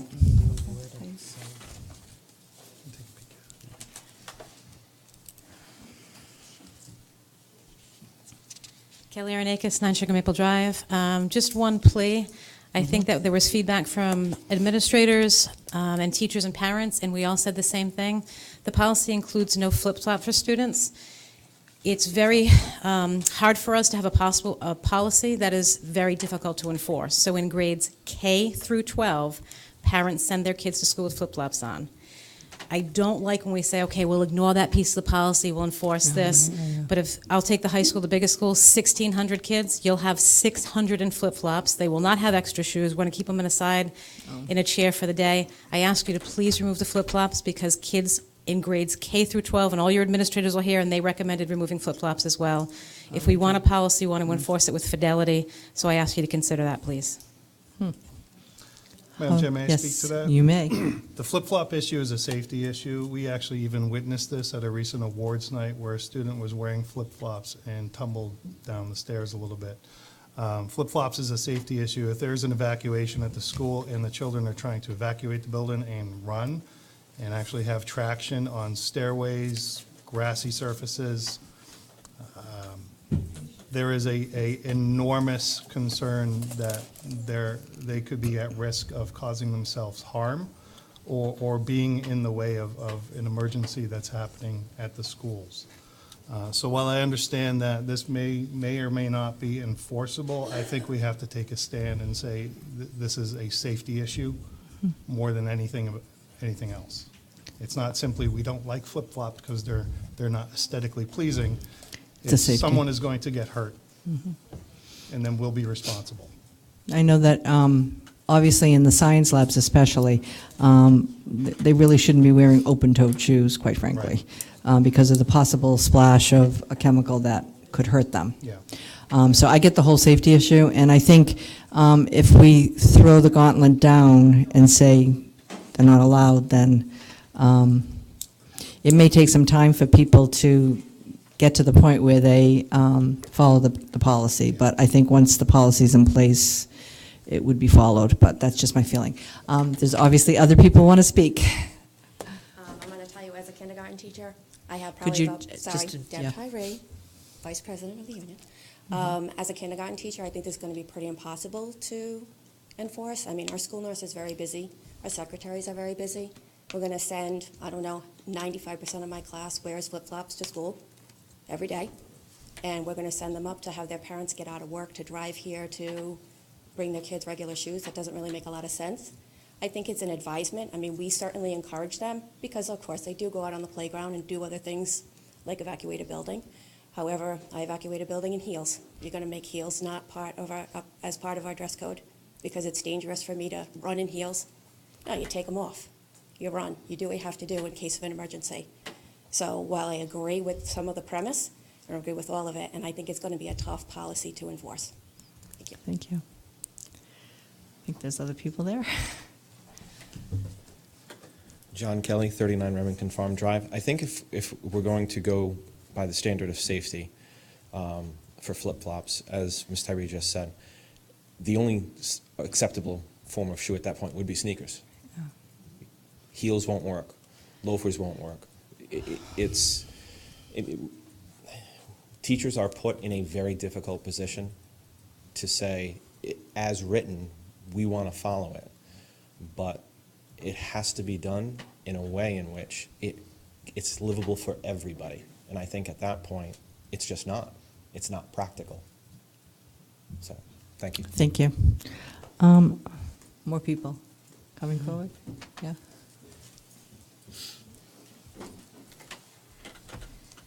I will reiterate everything that they just said. I agree with what they had just said. Also, we need to also think about they're wearing flip-flops in the warm weather. So you're now suggesting that the kids all wear sneakers, because basically if we're talking about safety, they would all have to be in sneakers, which, by the way, I've seen many, many, many accidents happen in sneakers where they fall and they hurt themselves. So it's not just a flip-flop issue. And also we have to take into account financial ability. There are many families who in the summertime, in the springtime, when it gets nice out, they get the dollar flip-flops because that's what they can afford to put on their kids' feet. So we do need to think about that because they're either going to wear the sneakers or they're going to buy those dollar flip-flops because it's hot. It's hot in those schools. We don't have air conditioning. So we need to think about that. Laurie Ferguson, administrator at the high school. I just want to say the flip-flops are really going to be difficult to enforce for teenagers. So, we have such a problem now with enforcing a dress code and having kids come to school appropriately dressed. And while we do enforce that, flip-flops is really, I think, something that is going to be unenforceable at the high school. So I do understand the safety, but I'm in heels every day, and I run, and I break up fights, and I can do all of that stuff, and I haven't, so I get that, but I think that's just going a little bit too far. That's Okay. Any other comments? So I want to bring it back to the committee and sort of ask individually how folks feel. I get both sides of it. Maybe there could be something less, I'm not sure if you could rewrite it to say, that says we discourage flip-flops for safety reasons. Madam Chairperson? Yes. Of all the articles of clothing that we discussed in this dress code, Yes. Flip-flops had the most airtime. And we had discussed the option of discouraging flip-flops, et cetera. And we don't want to write policies that we cannot enforce. Right. So we then asked our legal counsel for some kind of advice for us. Yeah. Because we, as I said, we want things that are enforceable. And he strongly advised us to not allow flip-flops in the schools for safety reasons. Students have to wear appropriate shoes for gym classes, as far as I know. They have to wear appropriate shoes for gym classes, and he just felt that it was important, especially since we're running all these types of drills, et cetera. There's an emphasis on safety these days, that to put down that flip-flops are discouraged, but it's okay to wear them, would be a contradictory of terms for us. We're certainly willing to go back and discuss this again, but we did do a lot of talking about this, and we did go to our legal counsel. Yeah, I'm kind of thinking, I don't really see a difference between a flip-flop and a toed sandal. Just a one, they're considered sandals, they're not flip-flops, but they probably are no more safe or not. So, and I do, maybe we just need to just strike the footwear piece, except in the case of gym. And that's the gym teacher who says you can't do X, Y, Z because you don't have proper footwear on. You can't, run around on the basketball court and shoot baskets, for example. So I'm not sure how, Someone would need to make a motion to amend Yeah. the policy. Yeah, I'd rather are we send ready it to back do to that, the- or should we just bring it back to the committee? I'm not sure if we just want to table it, and maybe, no, you'd rather just amend? I have to look at it I again. think we can, I Where is it? think we're at a point, it's such a small line item that it would be better if the committee makes a decision now, because if we table this, we're gonna have a lengthy discussion with our attorney Back to June. in June about flip-flops. And I don't want to Maybe make we it should just trivial, but amend it's- B I'm and just not have it there? sure- I'm not sure that's a really good use of our subcommittee Time? moving forward. So I think Yes. the committee should just Strike B from that? Someone needs to make All a right. motion. Madam Chair, I make a motion to dispense with the second reading of the student dress policy as No, presented. we already did that. Slash amended, No, no. however. No, it's that we However. did the second reading Oh, we already. did the Now we're second doing the reading? affirmation of it. Okay, well then. Okay, yeah. Did You we- need to did we- amend, we put the motion on the floor and we Okay. seconded it, so now you want to amend the motion to, because we want to amend the policy. Madam Chair, I'd like to amend the motion to say that we're discouraging the use. No, No? I think we need to strike Okay. on the policy, ABC, on C, just strike B. Okay. Would that work for the Ma- committee? No, Madam Chairperson, there's an that important doesn't? statement in B. It says, "Students shall wear shoes or sneakers that are safe for all activities." I would prefer to leave that in there. We could take out, "Students shall not wear flip-flops," but we should still keep in, "Students shall wear shoes or sneakers that are safe for all activities." I agree. Can discourage the use of flip-flops. They don't want to use the word No, discourage. don't just take out flip-flops whatsoever. Okay. You're not saying they can't wear them. Okay. So I guess that means flip-flops or shoes? No, it just says, But, in situations where, and Mrs. Ferguson would know all too well on this, we don't want people wearing flip-flops in welding class. So they need to wear Safety. footwear that is appropriate for the situation. They wear safety. No, they have to wear steel. And plus, and also like in culinary, I mean, wouldn't they have to wear closed-toed That's right. shoes because of, yeah. Attire, you can't. Unless they're stopping on grapes to make wine. Okay, so we're just going to strike, "Students shall not wear flip-flops." How's that? Works? Works. All right, Mr. Works. Florio, Okay, Madam Chair, as moved. as moved. I second. Are we seconding that? Yes, Any ma'am. other further questions from the public? Yes, Denise? It's hot in here. I just have a quick question. With that amendment, does that allow, because honestly, sitting with my preschool teachers, for preschool, we actually agree flip-flops are unsafe in preschool. They ride tricycle. So if we're going to have that statement when appropriate, we can No, make we're a not putting appropriate, we just struck it. We just struck it, so that, it will be up to the classroom teacher. That's what I So mean, it's in gonna be up to preschool, preschool. Okay. you'll be able to send out, anyone, quite frankly, would be able to send out to, even a school principal could Okay. send out to parents that, That's what like, we just wanna make flip-flops sure are it's not discouraged, safe in but it preschool. won't be in our policy. So we're just striking flip-flops so that it could be sort of an individual school decision Judgment as to kind of what's thing. in school appropriate. Exactly, because even Okay. gym classes or whatever. Common sense, reason, and logic rule the day. Always. Not in Coventry. Not possible for this meeting. So, all in favor? Aye. Aye. Chair votes aye, any opposed? Opposed. You're opposed, To so the we... amendment, now we have to vote on now we have to, the policy. we have to vote on the Okay. policy. Yes, okay. For the- So that was Ja- 4-1. 4-1. Okay, so is there a motion to approve the policy as amended? Madam Chair, I make a motion to affirm the recommendation of the superintendent to approve the student dress code policy as presented / amended. I second. Any further discussion from the committee? Any further discussion from the public? All in favor? Aye. Chair votes aye, any opposed? The ayes have it, motion carries on that, right? 5-0? Okay. Moving on to fundraising, number 15. Is there a motion to dispense the second reading? Madam Chair, I make a motion to dispense with the second reading of the fundraising policy as presented / amended. I second the motion. All in favor? Aye. Aye. Chair votes aye, any opposed? The ayes have it, motion carries 5-0. Is there a motion to approve the policy? Madam Chair, I make a motion to affirm the recommendation of the superintendent to approve the fundraising policy as presented / amended. I second the motion.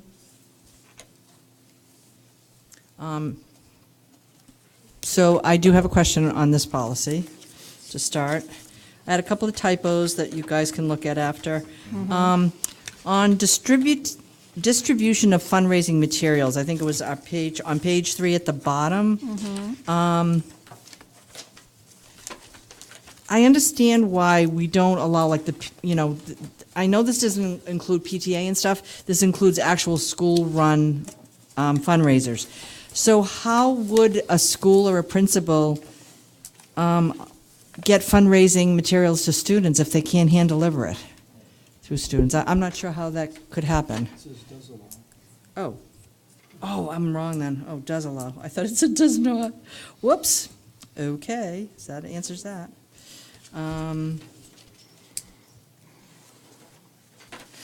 The other thing I had a question also on that page was rewards or prizes shall not be given to individual students who meet or exceed.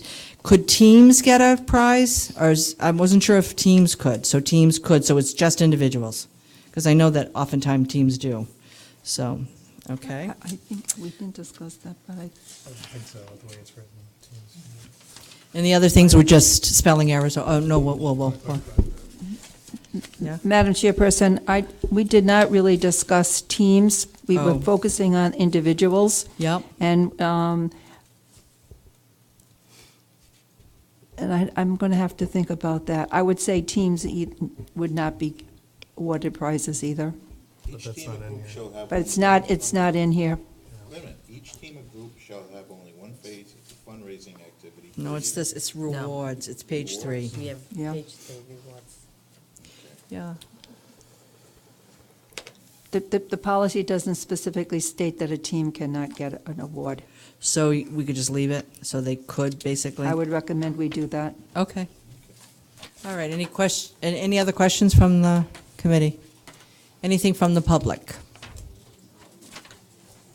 Seeing none, are we all in favor? Aye. Chair votes aye, any opposed? The ayes have it, motion carries 5-0. And finally, moving on to number 7, oh, sorry. 16. 16.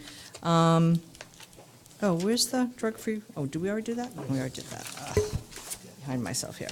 Okay, moving on to 16, which is to rescind the reporting pupil progress policy. Yeah, this is a policy that was approved in 1981, revised in 95, and basically, nothing in this policy is how we currently report pupil progress, so we felt it was appropriate to rescind it. Okay. Is there a motion on this? Madam Chair, I make a motion to affirm the recommendation of the superintendent to rescind the reporting pupil progress policy number 5124. I second the motion. Any questions from the committee? Anything from the public? All in favor? Aye. Chair votes aye, any opposed? The ayes have it, motion carries 5-0. Moving on to agenda item number 17, which is to rescind the awards recognition for accomplishment policy, number 5126. Mr. Levis, did you want to speak to that? Sure, I just, again, we felt that this is, we have a celebration part that we do on a regular basis, every committee meeting. This policy also talked about limit to a maximum of $50 contribution to all requests for solicitation, and, we're not in the business to share, to give funds to outside organizations, so we just felt that this was an unnecessary policy. Okay, thank you. Is there a motion to move on this? Madam Chair, I make a motion to affirm the recommendation of the superintendent to rescind the awards recognition for accomplishment policy number 5126. I second the motion. Any questions from the committee? Any questions from the public? Seeing none, all in favor? Aye. Chair votes aye. Any opposed? The ayes have it. Motion carries 5-0. Moving on to 18, the F-19 budget update and discussion. Sure. So obviously, Miss Mangiarelli's not here tonight, so this is not going to be an in-depth update of where we're at. What I did want to discuss or present was, first, that June 4th is when we've scheduled the job fair. And the intent of the job fair, more this year than any year, is to provide opportunities for as many teachers as possible to come back. And I've met with Mrs. Aronakis to discuss that, and we're on the same page in terms of making sure that we bring back as many teachers as possible. After the job fair, and we'll bring those teachers back on June 14th, our next school committee meeting. We all know that, June 12th is a very important night for us and for this community. I just want to clarify, too, that this is not the intent of myself as superintendent or the administration or the committee to put the high school in a position where we're not going to be accredited, and we need to do whatever we need to do to make sure that that doesn't happen. But we had to cut, positions to get to a certain number. After the job fair, we're going to need to see in terms of where we are in terms of that number, and then to see what happens on the 12th, because there's a lot of scenarios that could happen on the 12th. And then we have to make some decisions.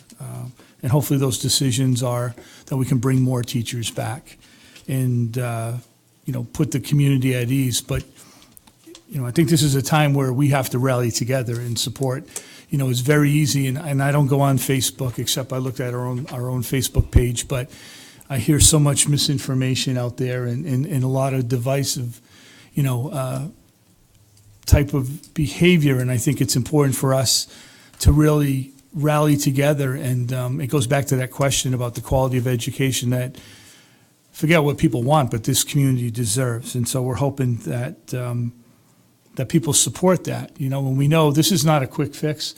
The situation that we find ourselves in, the situation this town finds himself in, is going to take time to get back where we need to be, but it's got to be an effort working together. We've talked about our capital.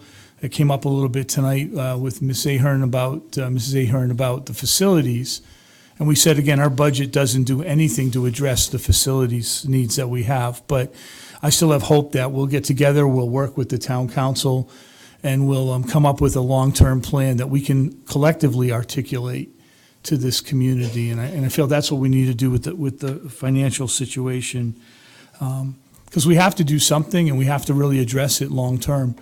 Because, I foresee the next few years are going to be very challenging. And, again, we're open to lots of suggestions in this whole budget process, and I say this often, I'm disheartened. Obviously, I need to go back to the drawing board to figure out how do you get more people engaged. And we've already sat down with different administrators and talked about different strategies that we can look at applying next year. But, I don't want to be the person that's threatening to cut sports and threatening to cut this.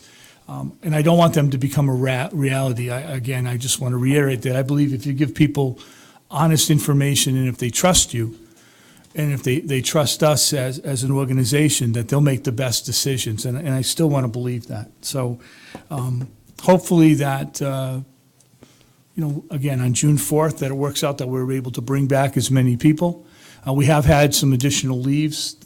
There's potential that some individuals may take on other opportunities, and while we don't want to lose anybody, if it's an opportunity for us to bring other people back, I think that's incredible. Because the last thing I'll say is that the people that are on layoff, or the people that may end up not having positions, none of these people are people that we want to lose, not a single one of them. And I think that has to be clear. But again, we're not going to put this, we'll have to do whatever it takes so that we don't lose accreditation. But my concern is we've got to put a plan in place for the future, because this is not just let's get through this year and we're going to coast. This is a long-term situation that this community, if people are relying on me to fix it, you're in trouble.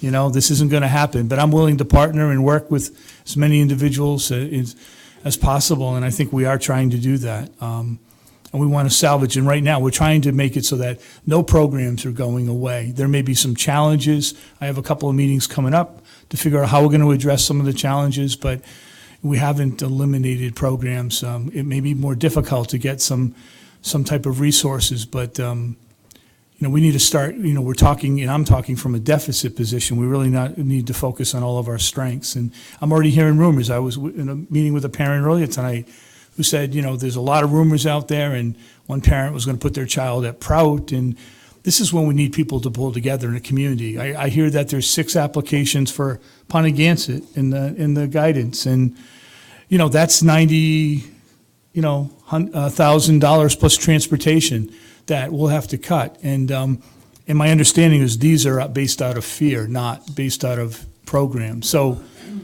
people have to understand we have to work together and as a community, and so we can get through this. So that's all I have. Thank you, Mr. Levis. Are there any questions or comments from the committee? Any questions or comments from the public? Sure.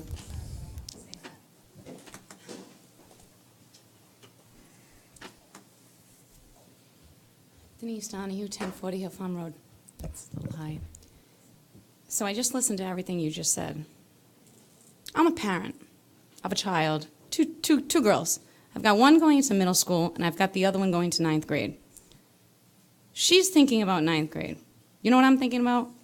I'm thinking about college, because I have to, because that's my job.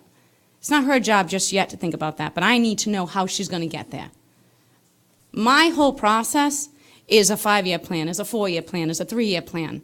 I am yet to see, and I know you talked about this, but we've been talking about this now at least for 2 years, maybe 3 years, about this plan that we need to come up with. We need to come up with a plan. We've been talking about it too long, because in my mind, you say that we have kids, 6 applications in the guidance counselor for Ponegantsit. I'm telling you right now that my child, I want her to go to Coventry High School, and she'll go next year. But I have to keep my eye on the ball here, because if in 2020 we have issues with accreditation, she is going to be a junior. We all know what happens in your junior year. You start sourcing out colleges. You need to look at colleges. I have a friend whose child is going to be a junior next year. She is concerned because the year she graduates is 2020. She is concerned about that accreditation. We need to do this now. We can't wait. And I have to, as a parent, I will be involved as much as I possibly can to try to create a better place in this community for our kids and for the schools. But the problem is, I also have to keep in mind that my child has to be my focus. And if in 10th grade the writing is on the wall that this isn't going to change, I will have to pull my child, because she wants to go to an out-of-state school. That's what she wants. That's what I want for her. I will have to pull her. And there will be many, many more behind me if we don't change things now. We have to let the community know that we're going to change things. And by the way, here's a plan. So we need to stop talking about creating the plan and create the plan. This is where we want to be. If I tell my kid, this is where you want to go to college, this is the grade point average you need to have to get into that college. It starts now. I tell my 5th grader who's going into 6th grade, by the way, everything you do in 5th grade is going to dictate what you do in middle school. It will. And that actually started in 4th grade, from what I found out. We need to come up with a plan now, because you will find in the next 2-3 years, you're going to lose more kids. We need to do it now.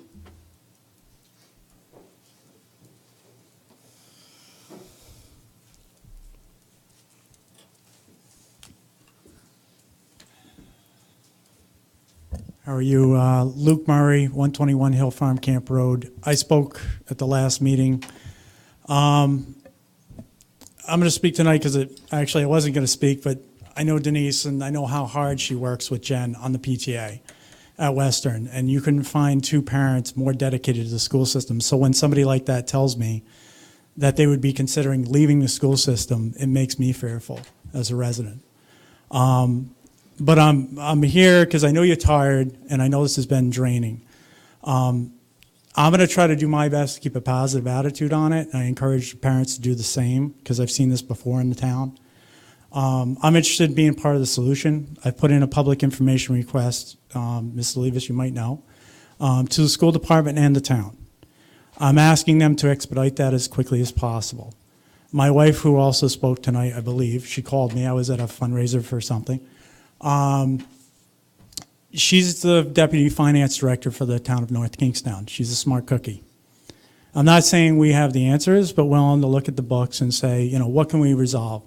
Because as much as we sit at council and we talk about our sad stories about our children and our teachers, they have a tough financial crunch. I'm also meeting with Jamie LeBlanc, who's been involved with the sewer committee and the whole situation there. And I know he's been very involved in the finances of that and try to get educated. Because I think that the best thing we can do with council is offer up solutions. And so I'm not desperate, because I've seen this before. There's things that they can do through fund balance, depending on what they have. I think they need to pump the brakes, sort of look at the next year, and come up with a 10-year plan. That's one thing this town lurches forward, and we've lost our finance director now. which I just found out, I work for the city of Warwick, we're losing our budget person to the town of Coventry, who's very adept. So I'm at least he's going to a good place, and I know he's very qualified for the job. So, yeah, so at least, but I think one thing we haven't had is sort of that leadership long-term vision that needs to happen. They need to, you know, with the sewer program, the same way they put the moratorium on that, figure out a way to fund it for this year, and I think that can happen on June 12th if the parents get together and have a positive attitude and do what we say we're going to do, and work with you as opposed to just sort of creating this environment that's very contentious. So I'm committed to that. I know the parents in this room are committed to that. I know the parents at Coventry. I've been on the Facebook. You know, I have been on Facebook. I hate to engage in it. But I think we're all committed to making the school system work, and I don't want to see the valued parents here leave. My daughter and my son mean too much to me, and so that's why I'd rather just be part of the solution. I know Jamie is set to meet with you, Mr. Levis, and I'm going to join him in that meeting. And if you'll commit to working with me, you know, we can disagree on the details, right?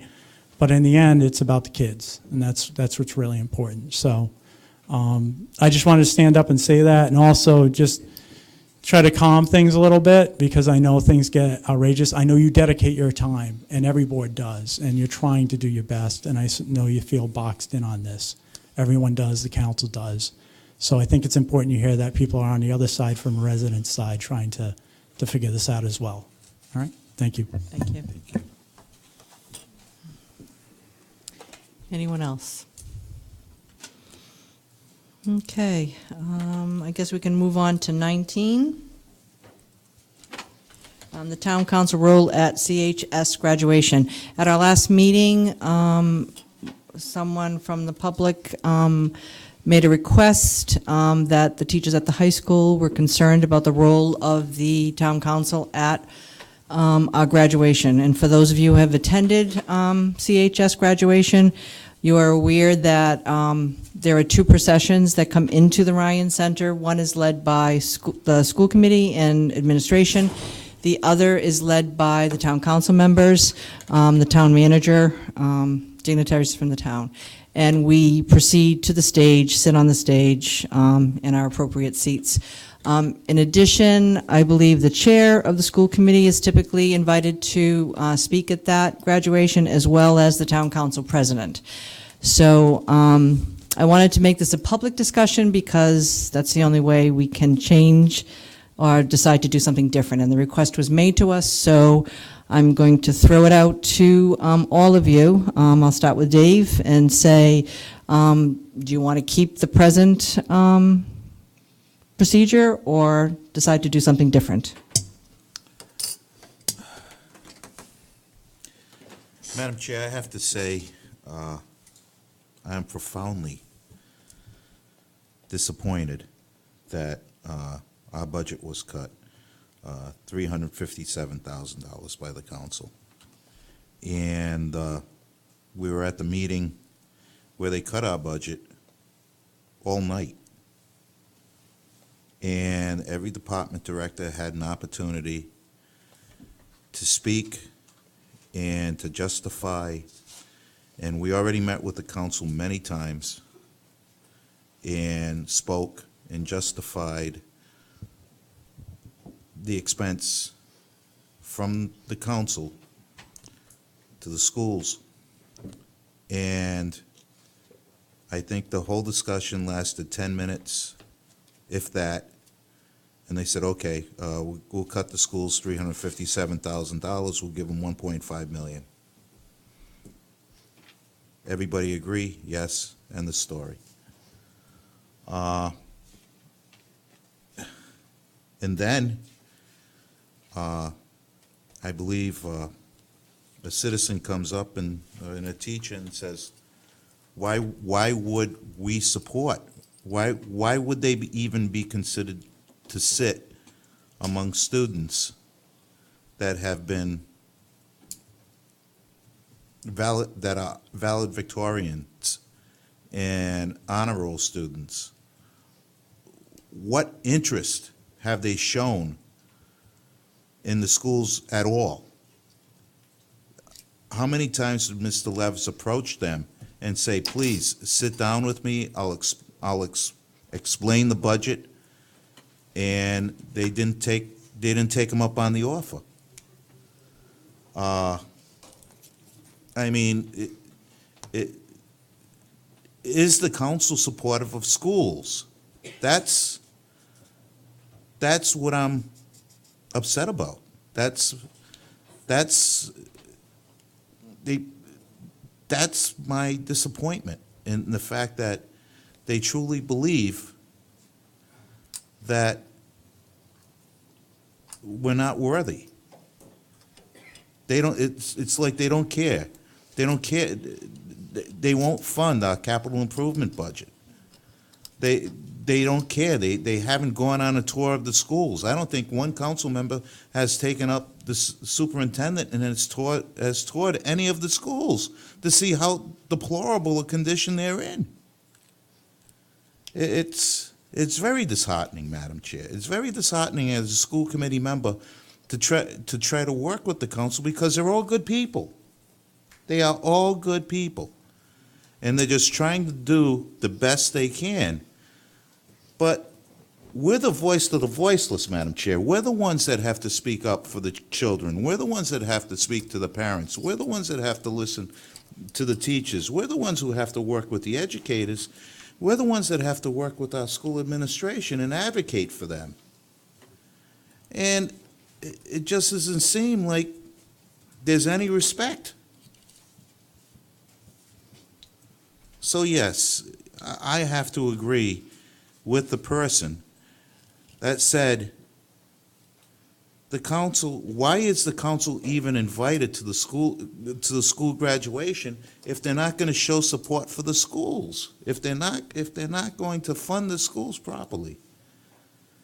If they don't even want to see the schools, if they don't even want to speak to the superintendent, and it's not political, Madam Chair. It's just what's right and wrong and what's fair, and it just seems totally unfair. And this isn't a prepared statement, I'm just saying, it just doesn't seem fair and equitable, Madam Chair. Yes, we are the largest piece of the town budget, but we're also the most important piece. I just want to clarify one thing. I think the recommendation was that they would be invited, just Yes. not allowed to march in the procession, Okay. maybe be in the VIP section. So I think that's what we're really trying to consider, not a complete disinvitation. Okay, well, I have no problem with them coming to the ceremony, but yes, to sit with. Unless, of course, the rest of the committee doesn't want to disinvite them completely. I think that wasn't the original intent of the person involved. But to sit with valid Victorians and children who have excelled, and at the same time say, okay, here you go, school committee, do what you got to do, lay off 43 teachers. God only knows the impact any of those teachers had on their lives and how they helped them, like Mrs. Lutchka did this evening with the green team. Thank you, Dave. Okay, I'm sorry, Madam Chair. Okay. Donna? I agree with what Dave said, to a point. I don't feel that they should lead our students because they haven't really shown any support to our students by cutting budgets, by not funding us properly over the several years that they haven't funded us. They haven't showed us support. And, unfortunately, by doing so, it's probably going to put a wedge between the town council and the school committee. But I feel strongly, and as Dave said, it's not a political thing. It's just about the fact that we are here for the kids. And, it's like we're fighting for every penny that we want, that we need for our schools, for, our materials, for,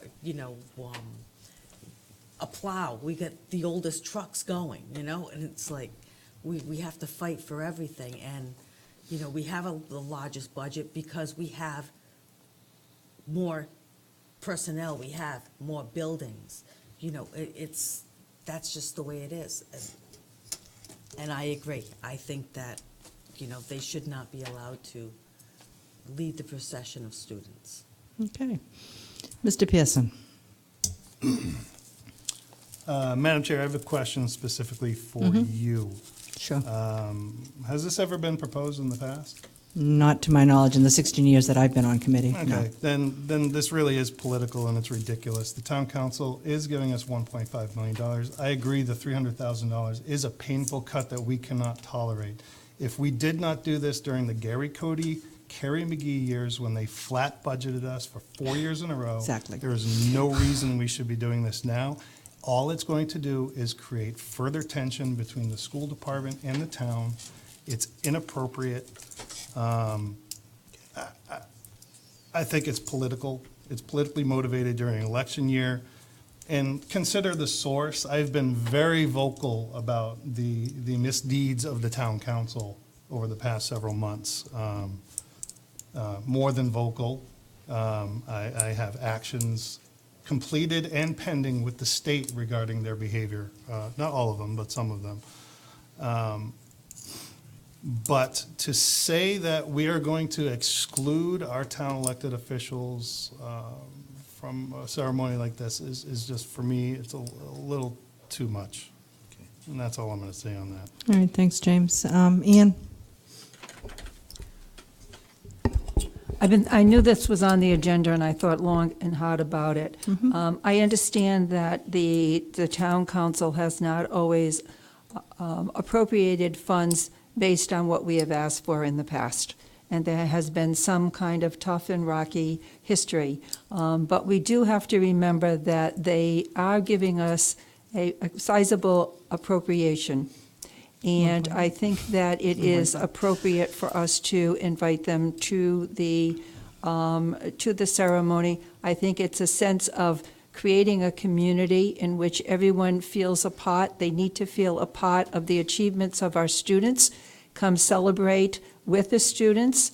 As for whether they are asked to give a speech or not, that's something that I think we could perhaps miss. But I do think that they should be invited to the ceremony because they do support us. We would be taking action against a few people, not all of whom are responsible for many of the cuts that have been made in the past. And, in a classroom, we would never punish everyone for the transgressions of a few. And I just cannot really support that in this particular time. They did support us with all-day kindergarten, the Chromebooks, and I know we didn't always get as much as we would have asked for, but we have gone forth with some things that we considered very big-ticketed items, and we did get some support. And we do have a sizable budget, even though we're losing about $400,000, a little less than that. We are getting a sizable budget, and I think that we need to use this as a way to rebuild the connections with the whole community at large, including our elected officials. Thank you, Ann. For final comments, I cannot support not inviting the town council. We are our department of the town, and the town council budget is part of our town.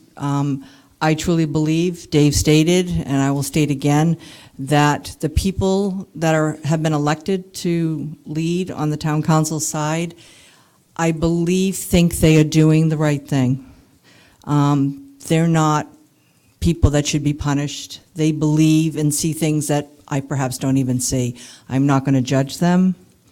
I wished the $1 million that we had to cut previously to the 1.87 had somehow been part of our budget previously, but it wasn't. And so it kind of is what it is. They are elected officials. I think they need to be respected as much as I would be respected, or this school committee would be respected. I would hope that, and I think the gentleman, the parent that got up and spoke and said, we don't need to have more dissension between the political bodies. We need to work together. We have some serious challenges ahead of us. with multiple programs on the town council side. I am not here to say that I have seen their budget and looked at it so closely and carefully that I know that they are wrong for not having supported us by 1.87. So, and even if they hadn't given us 1.5, I think it's inappropriate for us to make a decision to exclude them.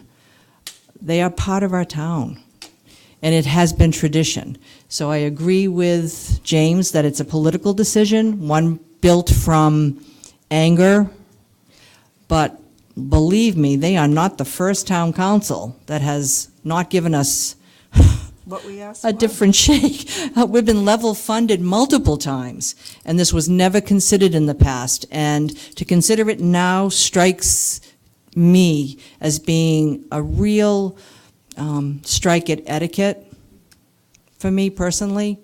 And if this committee had made, I will confess, I thought long and hard on this as well. And if this committee had decided to vote to not invite them, I would have boycotted the ceremony myself. Quite frankly, that's how strongly I feel about the ask of something that I consider, you might not like the town council, you might not like what they did, but they are still the representatives of the people. Until they are voted out of office, they still demand my respect. I can't make anybody else respect them, but I will respect them in my being, just because of who they are. And they haven't done anything illegal that I know of. I mean, no one's put them up on felony charges. They are doing the best they can. I'm not sure that's the best I would do, but I'm not here to judge them. So I am kind of glad that we have more of us that say we would not adhere to that. So I guess I really need, I don't know if there's a motion that's needed, or do we have consensus? Do you want to call for a motion, or how do you feel? Can I say something? Yep. After listening, you're absolutely right, and I did say that. It's like, that would really put a wedge in to not, I mean, think about, I think about if I was on the town council and I wasn't one that voted for that. You know, how would I feel if I wasn't invited? So I understand where. It's been our tradition. If it is. wasn't a tradition, I wouldn't be saying, like, let's beat the drum and invite them, perhaps. But it is a tradition. Since I've been on this committee for 16 years, I have known nothing different. The town council president was always allowed to speak, and so was the chair. So personally, to start a different tradition based on throwing stones at them and saying that they don't care about schools, I don't think that's true. I think they do care about schools. Maybe not in the same way we do as a school committee, but I truly believe they do care that we have good schools. And they care about the kids in this town. They're in a difficult position, just like I was in a difficult position the other night. This committee was in a difficult position to lay off teachers. Do you think I wanted to do that? Do you know how many people have thrown stones at me because I voted yes to do that? They have no idea what's in my heart, and I can't speak for the people on the town council either. I cannot judge them or understand what's in their heart, and I won't pretend to do that. So that being said, are we pretty much in consensus that we will not try to change that tradition? Yes. Do we need a motion and a vote, or are we good? We're good? We're good. We're good, Dave? Dave, we're good? Did you want a motion and actually be, we can motion, you can make a motion and we can vote. It's up to you. No. All right. So, were there any comments from the public on this agenda item? Yep.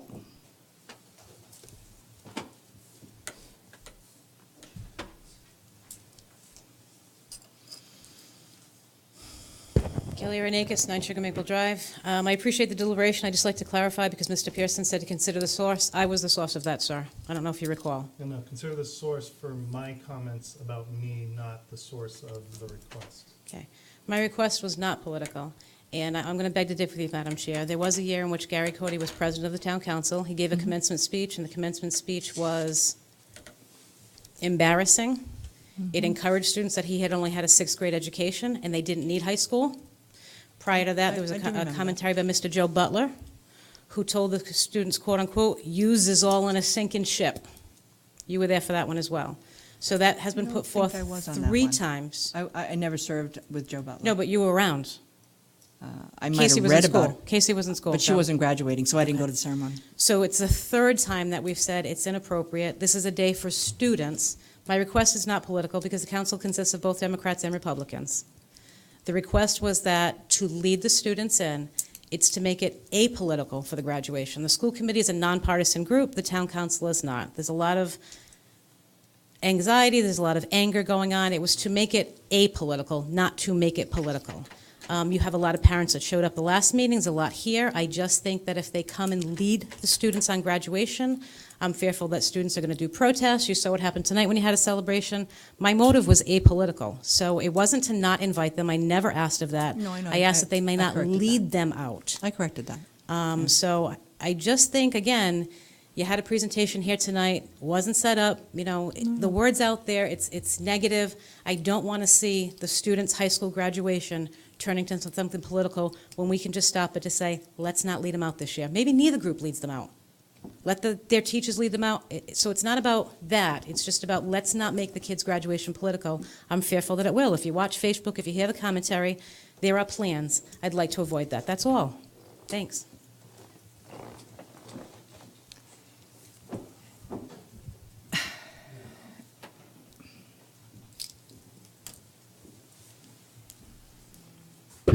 All right, I'm back.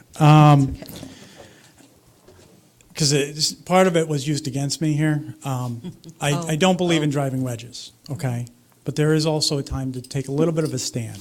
And I think it's a little bit of a problem that we haven't taken a stand over the past 16 years. We talk about it, it's tradition what we do. And I do believe in respecting people. And I do respect our council. But there also, one thing I hear about and I get annoyed at is they gave us $1.5 million. No, they allotted my money, these taxpayers' money, as our elected representatives. They're not listening, right? They're not listening, and a lot of their decision was arbitrary and capricious. It was, we're just going to slash this. And Mr. Florio is right, is that it was sort of an arbitrary decision to do that. It was an uneducated decision. They do not know their own budget. I beg you, if I asked them what they had in fund balance or enterprise funds or anything else, which is what got us into this mess, they would not know. They wouldn't know. And so to say that we should just respect them, I think is a bit of a drag on the taxpayer who says it's our money, right? We value education. And I don't know how many, I don't know how many counselors are in this session right now watching, but hopefully they are, because I want them to know that they're on notice. And I think it does send a statement. I don't like driving wedges, and it does go a little against my statement earlier, but there is a time to take a stand once in a while, and I don't think what we're doing is a large protest or anything else, but I think it is correct to say that you might be driving a wedge at this ceremony, which is important. I was at that ceremony 20 years ago, and I know I would have driven a wedge at that ceremony as a student, because I'd be annoyed and embarrassed of a council that cut my teacher. You're talking about these teachers. You probably saw my daughter earlier. This is personal for them. And so, again, I understand where you're coming from, and I understand the respect. But you also have to consider this is all about the students. This is about the taxpayers. This isn't about the council. All right? It's only about the council in as much as they didn't do their job. And for us standing up, which our school committee hasn't done for years, this is why we're in this mess. School committees haven't stood up hard enough against them. And they've offered up too much respect to people who didn't earn it. They need to earn it. Thank you.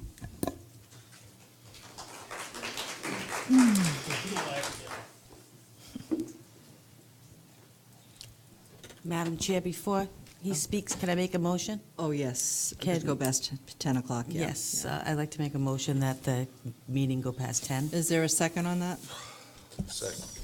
All in favor? Aye. Aye. Motion carries 5-0. Ken Jackson, 2799 Hockney Hill Road. You know, what you're talking about right now is you're going to start a war. Leave it alone, okay? To the gentleman who just spoke, the town has an advantage over the school committee. They had probably the best accountant that I've ever seen, ever worked with. Nothing taken away from Sarah now. But Sarah is led by, this guy is independent. If you take the GLs, which I do since I'm an ex-auditor, and you look at them, and you look at the actuals, the balance, and the incumbencies, which are ridiculous in 17, to tell you the truth, you're going to find items that were never used. 2,500, 2,500 on the other side of the page. This year, you doubled it, 5,000. And there's more than just one. Anybody ever think about one more thing? The taxpayer? Take $300, $400, $500 out of their household. You don't think that impacts them? You know, there's people who drive a truck. There's people who are just laborers. There's people who only have one job. So, yeah, you want the money. Oh, the students are students. Remember the households. You talk about teachers, but half of them don't live in this town, approximately. What do you think they care about what we pay? You've got to look at a much bigger picture. Those guys over there, oh, right here, I should say. Yeah, we're here I'm now. so used to. We're here now, yeah. Hey, I disagree with 3 of them all the time. But you've got to open your mind up a little here. According to a write-up last week, you're going to be calling back about 22 teachers. I don't want a teacher to be out of a job. My niece is in Warwick. They're closing 3 elementary schools. It's not the city that's the problem. It's they allowed the airport. And that ate up so many houses that they went from 100,000 people to 80 some odd. You don't need the teachers. Okay? You got to open your mind up a little bit here. And you got to remember, they have the best guy looking at it. He looks like I look at it. I get all my information. I compare year after year. I go all the way back to 12 with my information. You didn't budget for these teachers' raises. I'll tell you that much. I see it so wide. You came up, though, with $355,000 for the Chromebook repairs. You got to look harder, guys, with you, too. Don't blame them. 3 of them are... Anyway, please open up your minds and think about the taxpayer, too. Thank you.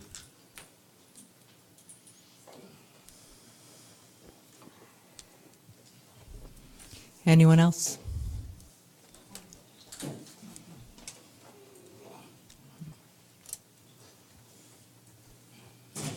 Denise Donahue.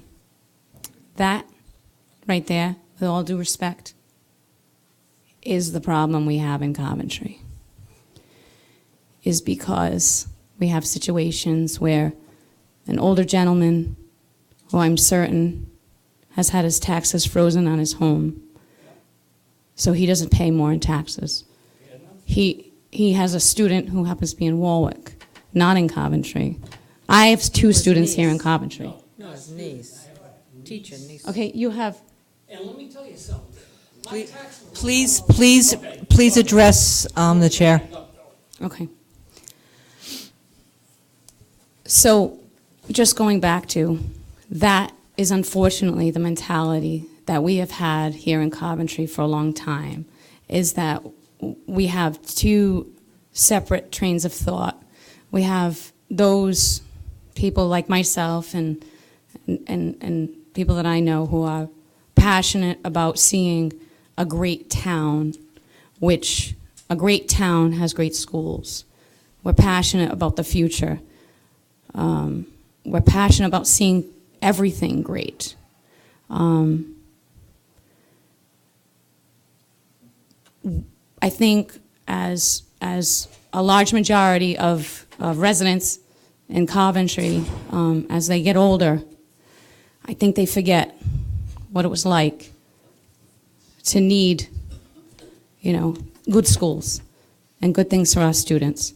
I realize that the town has got their own financial issues, and that's why I agree with Mr. Levis that we need to work together with the town. Absolutely, hands down. We have to do that. We have to figure this out, because I'm not moving out of Coventry. I'm staying here in Coventry, and I really want it to get better. But I think all trains of thoughts really need to refocus.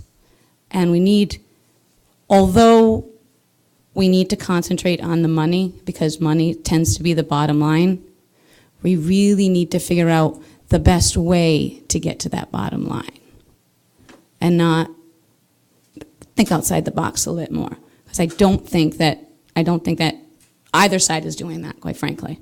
Thank you.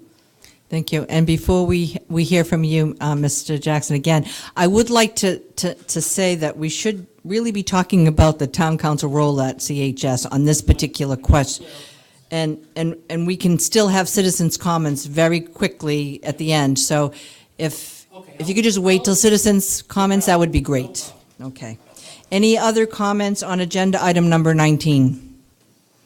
Seeing none, we can move on to the superintendent's report. Mr. Levis? Yeah, I'll just be brief that next school committee meeting, I'll be bringing forward in the executive session a school safety report that we partnered with the town on.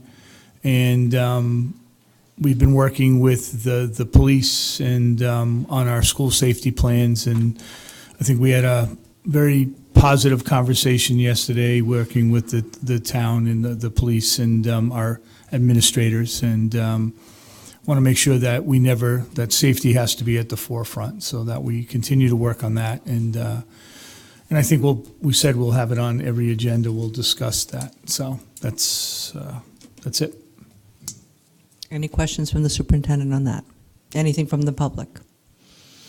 Okay, moving on to agenda item number, thank you, Mr. Levis. Moving on to agenda item number 21, the chairperson's report. I have nothing to report. So we can move on to 22, which is citizens' comments. So are there any citizens that wish to comment?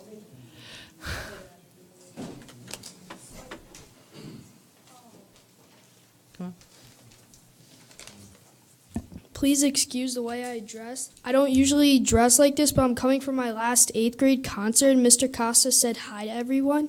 Nice. I thought you might be a band student. I was there last night. I'd like to introduce myself. I am Joseph Bunch from the middle school. I am the president of our student council at our school. I've been hearing about the multiple issues we may have without the proper funding. My main concern is accreditation. I was given the opportunity to go to Hendricken, but decided to remain in the Coventry school systems. I feel up to this point that I've had a good education with some unbelievable teachers, true teachers that care about their students. Till recently, I wasn't sure what I wanted to do. I'm torn between culinary arts and being a lawyer. Coventry High School was offering me the opportunity to obtain these classes and be in band, which I love. Be in culinary arts and being a lawyer. Coventry High School was offering me the opportunity to obtain these classes and be in band, which I love. Due to cutting gym teachers, I might not be able to do AM gym now, which may cause me to choose between band and culinary. I haven't even made it into the high school yet, but the guidance counselor, Amy Mayo, sorry if I didn't pronounce it right, that we have decided has been excellent and found ways for me to do band and culinary. As being president of student council, I believe that students in our community should be voicing their opinions, which is why I'm here tonight in front of you guys. Because it is our future and we should be able to defend the right to have a good education. I'm planning on filling out the superintendent student cabinet form, which I received tonight. And from what I understand, Mr. Levis says he is open to suggestions about the budget, but he didn't listen to approximately 300 people at the meeting last week. I appreciate your time and hope there could be a resolution to our problem. I have a few questions, though. So this one's to Mr. Levis. Do we lose our accreditation this year, or do we lose it in 2020? Could you please clarify this, because I might have to make plans for my 9th grade year? So we're not losing accreditation. So one of the things I try to do is be honest. We have, but that's a potential if we don't work together as a community, because we'll make it work this year. And that's why we had all those layoffs, right? Because we needed to cut a budget by 1.4 million, and you know, the last thing that we want to do is we're still moving forward. We doubled our AP classes. We put all these pathways, but we have to make some tough decisions. We also have to find some flexibility, like using the morning gym. But for some students, they can't get there at 6:30 in the morning because not everybody drives in the buses. So we have to be more flexible and look at that. So the last thing we want is we want to make it a hard decision not to go to Coventry High School, right? We don't want to make it an easy decision, but it's going to take everybody. I can't, the last thing I want to do is sit there, and I think there was more than 300 people there, and they stood right in front of me. So I had to look every single one in the eye. It's the last thing you want to do, be there. But we're going to do everything we can do. But I wanted to be honest with the community and say this. Some people wanted me to cut sports. They wanted me to cut band. We haven't done that, just to get parents out. I don't believe in that. I believe in just being honest. Could you tell me what else could make us lose our accreditation? Because I know we're an A1 division sports, but if we decide to cut that, if we cut enough sports, we lose our accreditation. Yeah, I don't plan on cutting sports, right? I don't plan on cutting band. We have to find a way. But the we is WE, right? It's not I, it's we. The only way we're going to do it is to work together and figure this out. And like we were saying before about a plan, but the plan is when we have less and less resources and the state's giving us less money and the expectation from the state is the town's going to contribute more, I can't create a plan. It's impossible. So I don't plan on cutting sports at the high school level. That's some reason, that's the only way some kids come to school. Some kids only come to school because of band, but they access everything else because of that. So that's, as superintendent, that is not my intent. But to be honest, if we don't receive additional funds down the road, because everything goes up and up, we're going to be in a tough situation. And that's the truth. But it's not what we have to be. It doesn't have to get that way. What could the loss of AP classes do for us? So we've doubled the AP class in 1 year. We doubled them. And then there's other options. There may be 3 or 4 classes that some students get virtually, right? And what we're trying to do is increase the access to it. I don't know right now, maybe 16, 18% of our students might take AP class. My goal would be that, ideally, everybody takes an AP class. Now, maybe that's not realistic, but I live in a community that's much more challenged than Coventry. And we have, at our high schools, 47% of the kids take AP classes. I've sat in an AP class that Mrs. Aronakis teaches, and there are students in there that have special education, that have needs. I wouldn't know because they're engaged in this rigorous, dynamic environment. So, if they can do it in her class, they can do it in a lot of classes. So we want to continue to expand those. Okay. My last one is, just to clarify, how are we sure that we won't lose accreditation? If so, what is the plan? So if you're going to lose accreditation, the NEASC, which is the New England Association of Secondary Schools and Colleges, thank you. I knew it was something like that, I call it NEASC. They will tell us and give us a warning, and they'll say, 10 years ago, here's the reality. 10 years ago, they cited Coventry for things they needed to do that haven't been done yet. And we could lose our accreditation over that, right? Our facilities are a huge issue. We say that all the time. That's nothing new. I've only been here a couple of years. This has been an ongoing problem. And we're actually addressing it. We're talking about it and trying to meet with the town council because this is a community issue. So they'll let us know if we're going to and if there's a threat. But then we have to address it. We find creative ways to do it. But at some point, those creative ways, I think we do think out the box. I mean, we didn't cut a single AP class because we want to continue those opportunities. Did we? I don't think we cut an AP class.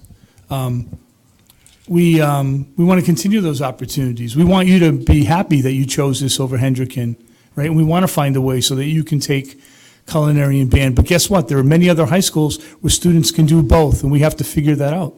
We have to find creative ways to do it. There's more than one way to accomplish that, and we just have to figure that out.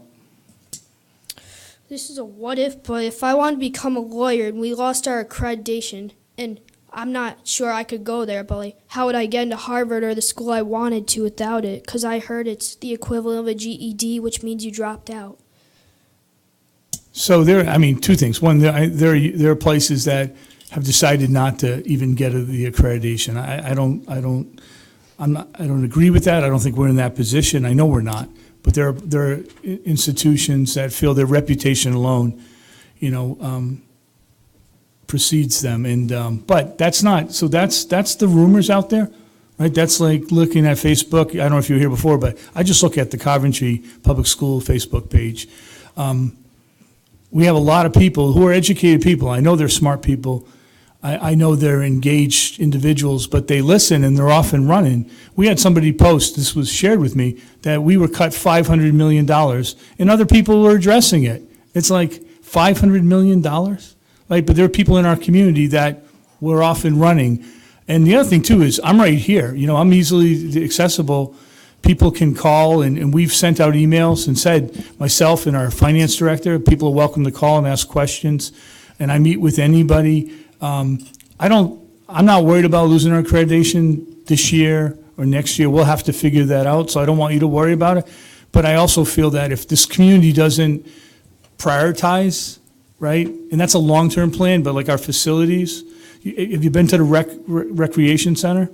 No. So you should go visit it, right? That's a recreation center, but look at the town buildings. I mean, it's a problem in general, and we have to look at that, not just the schools. So we want to focus on the solution. What I hear is that when people get nervous, they're running, right? People are running. That's not a family, right? A family has problems. You pull together, hopefully, and that's what we want to try to do. So I'm not here trying to threaten, or I don't want you to be worried, but I want parents to get involved. And involved isn't just pointing the finger. Involved is, coming together, problem solving, and trying to figure things out, right? Trying to come up with really good solutions, because you're the future, right? Our generation, I'm 56, we're not doing a pretty good job with this world. I'll speak for myself, right? So we have to put all of our focus on you. And, people before me, they paved the way for me. When I was in school, it was people above me, right, older people. And that's what we need today. We need this community. It's easy to say you're important, but people have to step up and show that, right? And work together and be honest. So, and I applaud you, and I'm glad that you filled out that for next year. So I look forward to seeing your application. Thank you. Thank you.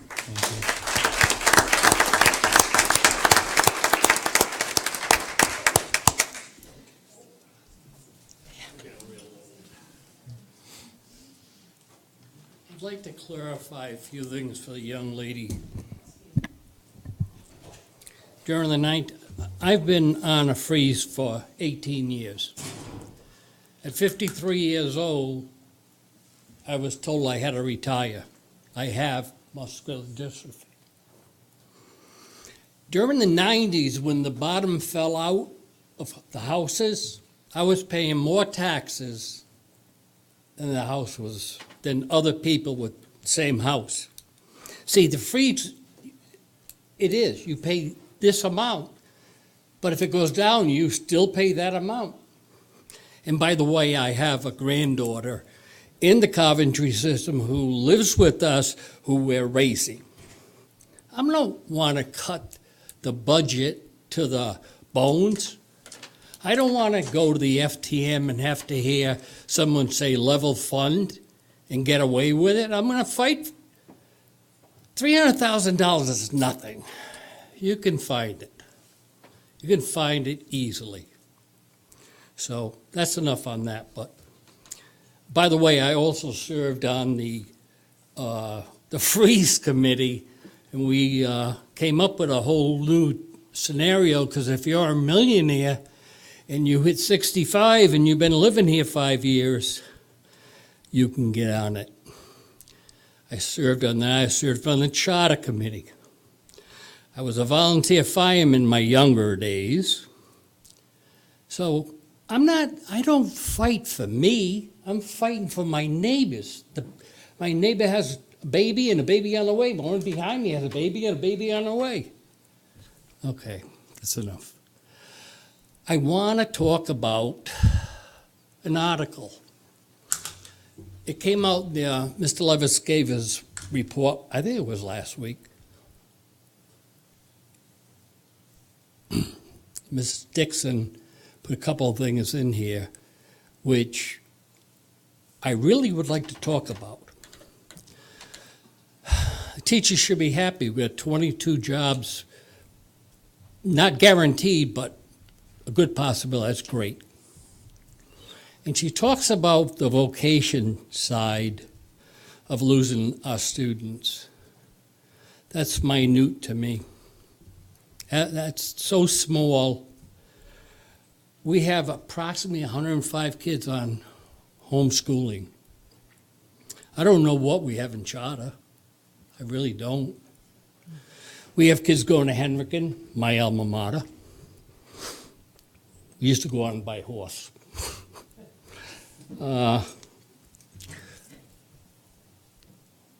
But I want to talk about all three, because she said she got comments from parents or grandparents or guardians. I'd like to know what those comments were. What are people saying that we need to improve on?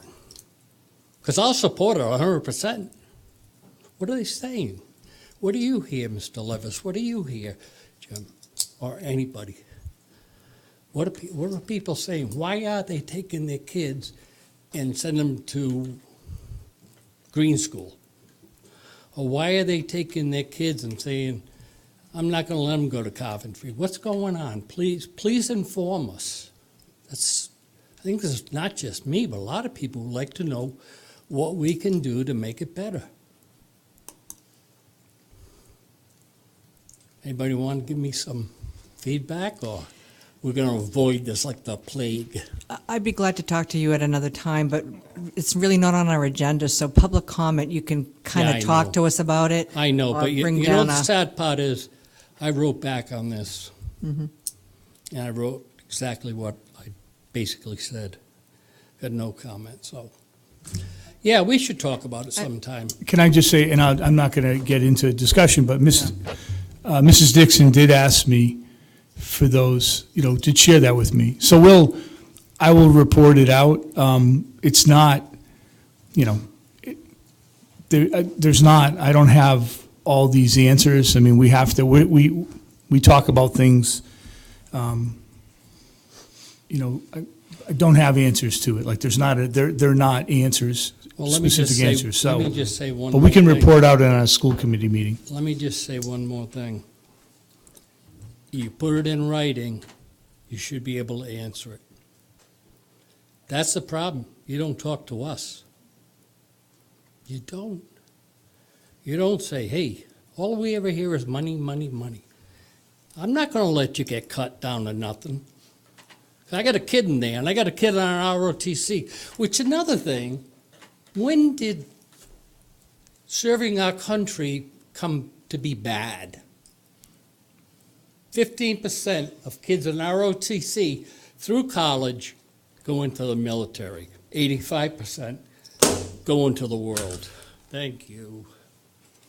Madam Chairperson, may I make one quick comment? Sure. Mr. Jackson, I did call your home today and asked to speak with you. You were not available, but I wanted to address all of the comments that you made, and I'm certainly available to do so. So I did hear what you had to say. I did send questions to Mr. Levis immediately. The next day I was in the hospital having surgery, but I took care of you immediately. And I just want you to know that I do take you very seriously. And I did call today and say that I wanted to speak with you, so that is still an open invitation. Thank you very much. The reason is I had to go to the nursing home. My brother's died. I'm sorry, I'm very sorry to hear that. A lot of other things had to be taken care of. Well, at your convenience. Very good. Thank you. Any other questions or comments from the citizens? Seeing none, is there a motion to schedule the next meeting? Madam Chair, I make a motion that the next meeting of the school committee be scheduled for Thursday, June 14th at 7 p.m. I second the motion. All in favor? Aye. Chair votes aye. Motion carries 5-0. Is there a motion to adjourn? Madam Chair, I make a motion that the meeting be adjourned at 10:28 p.m. I second the motion. All in favor? Aye. Chair votes aye. Any opposed? The ayes have it. Motion carries 5-0. Thank you, everyone. I will send.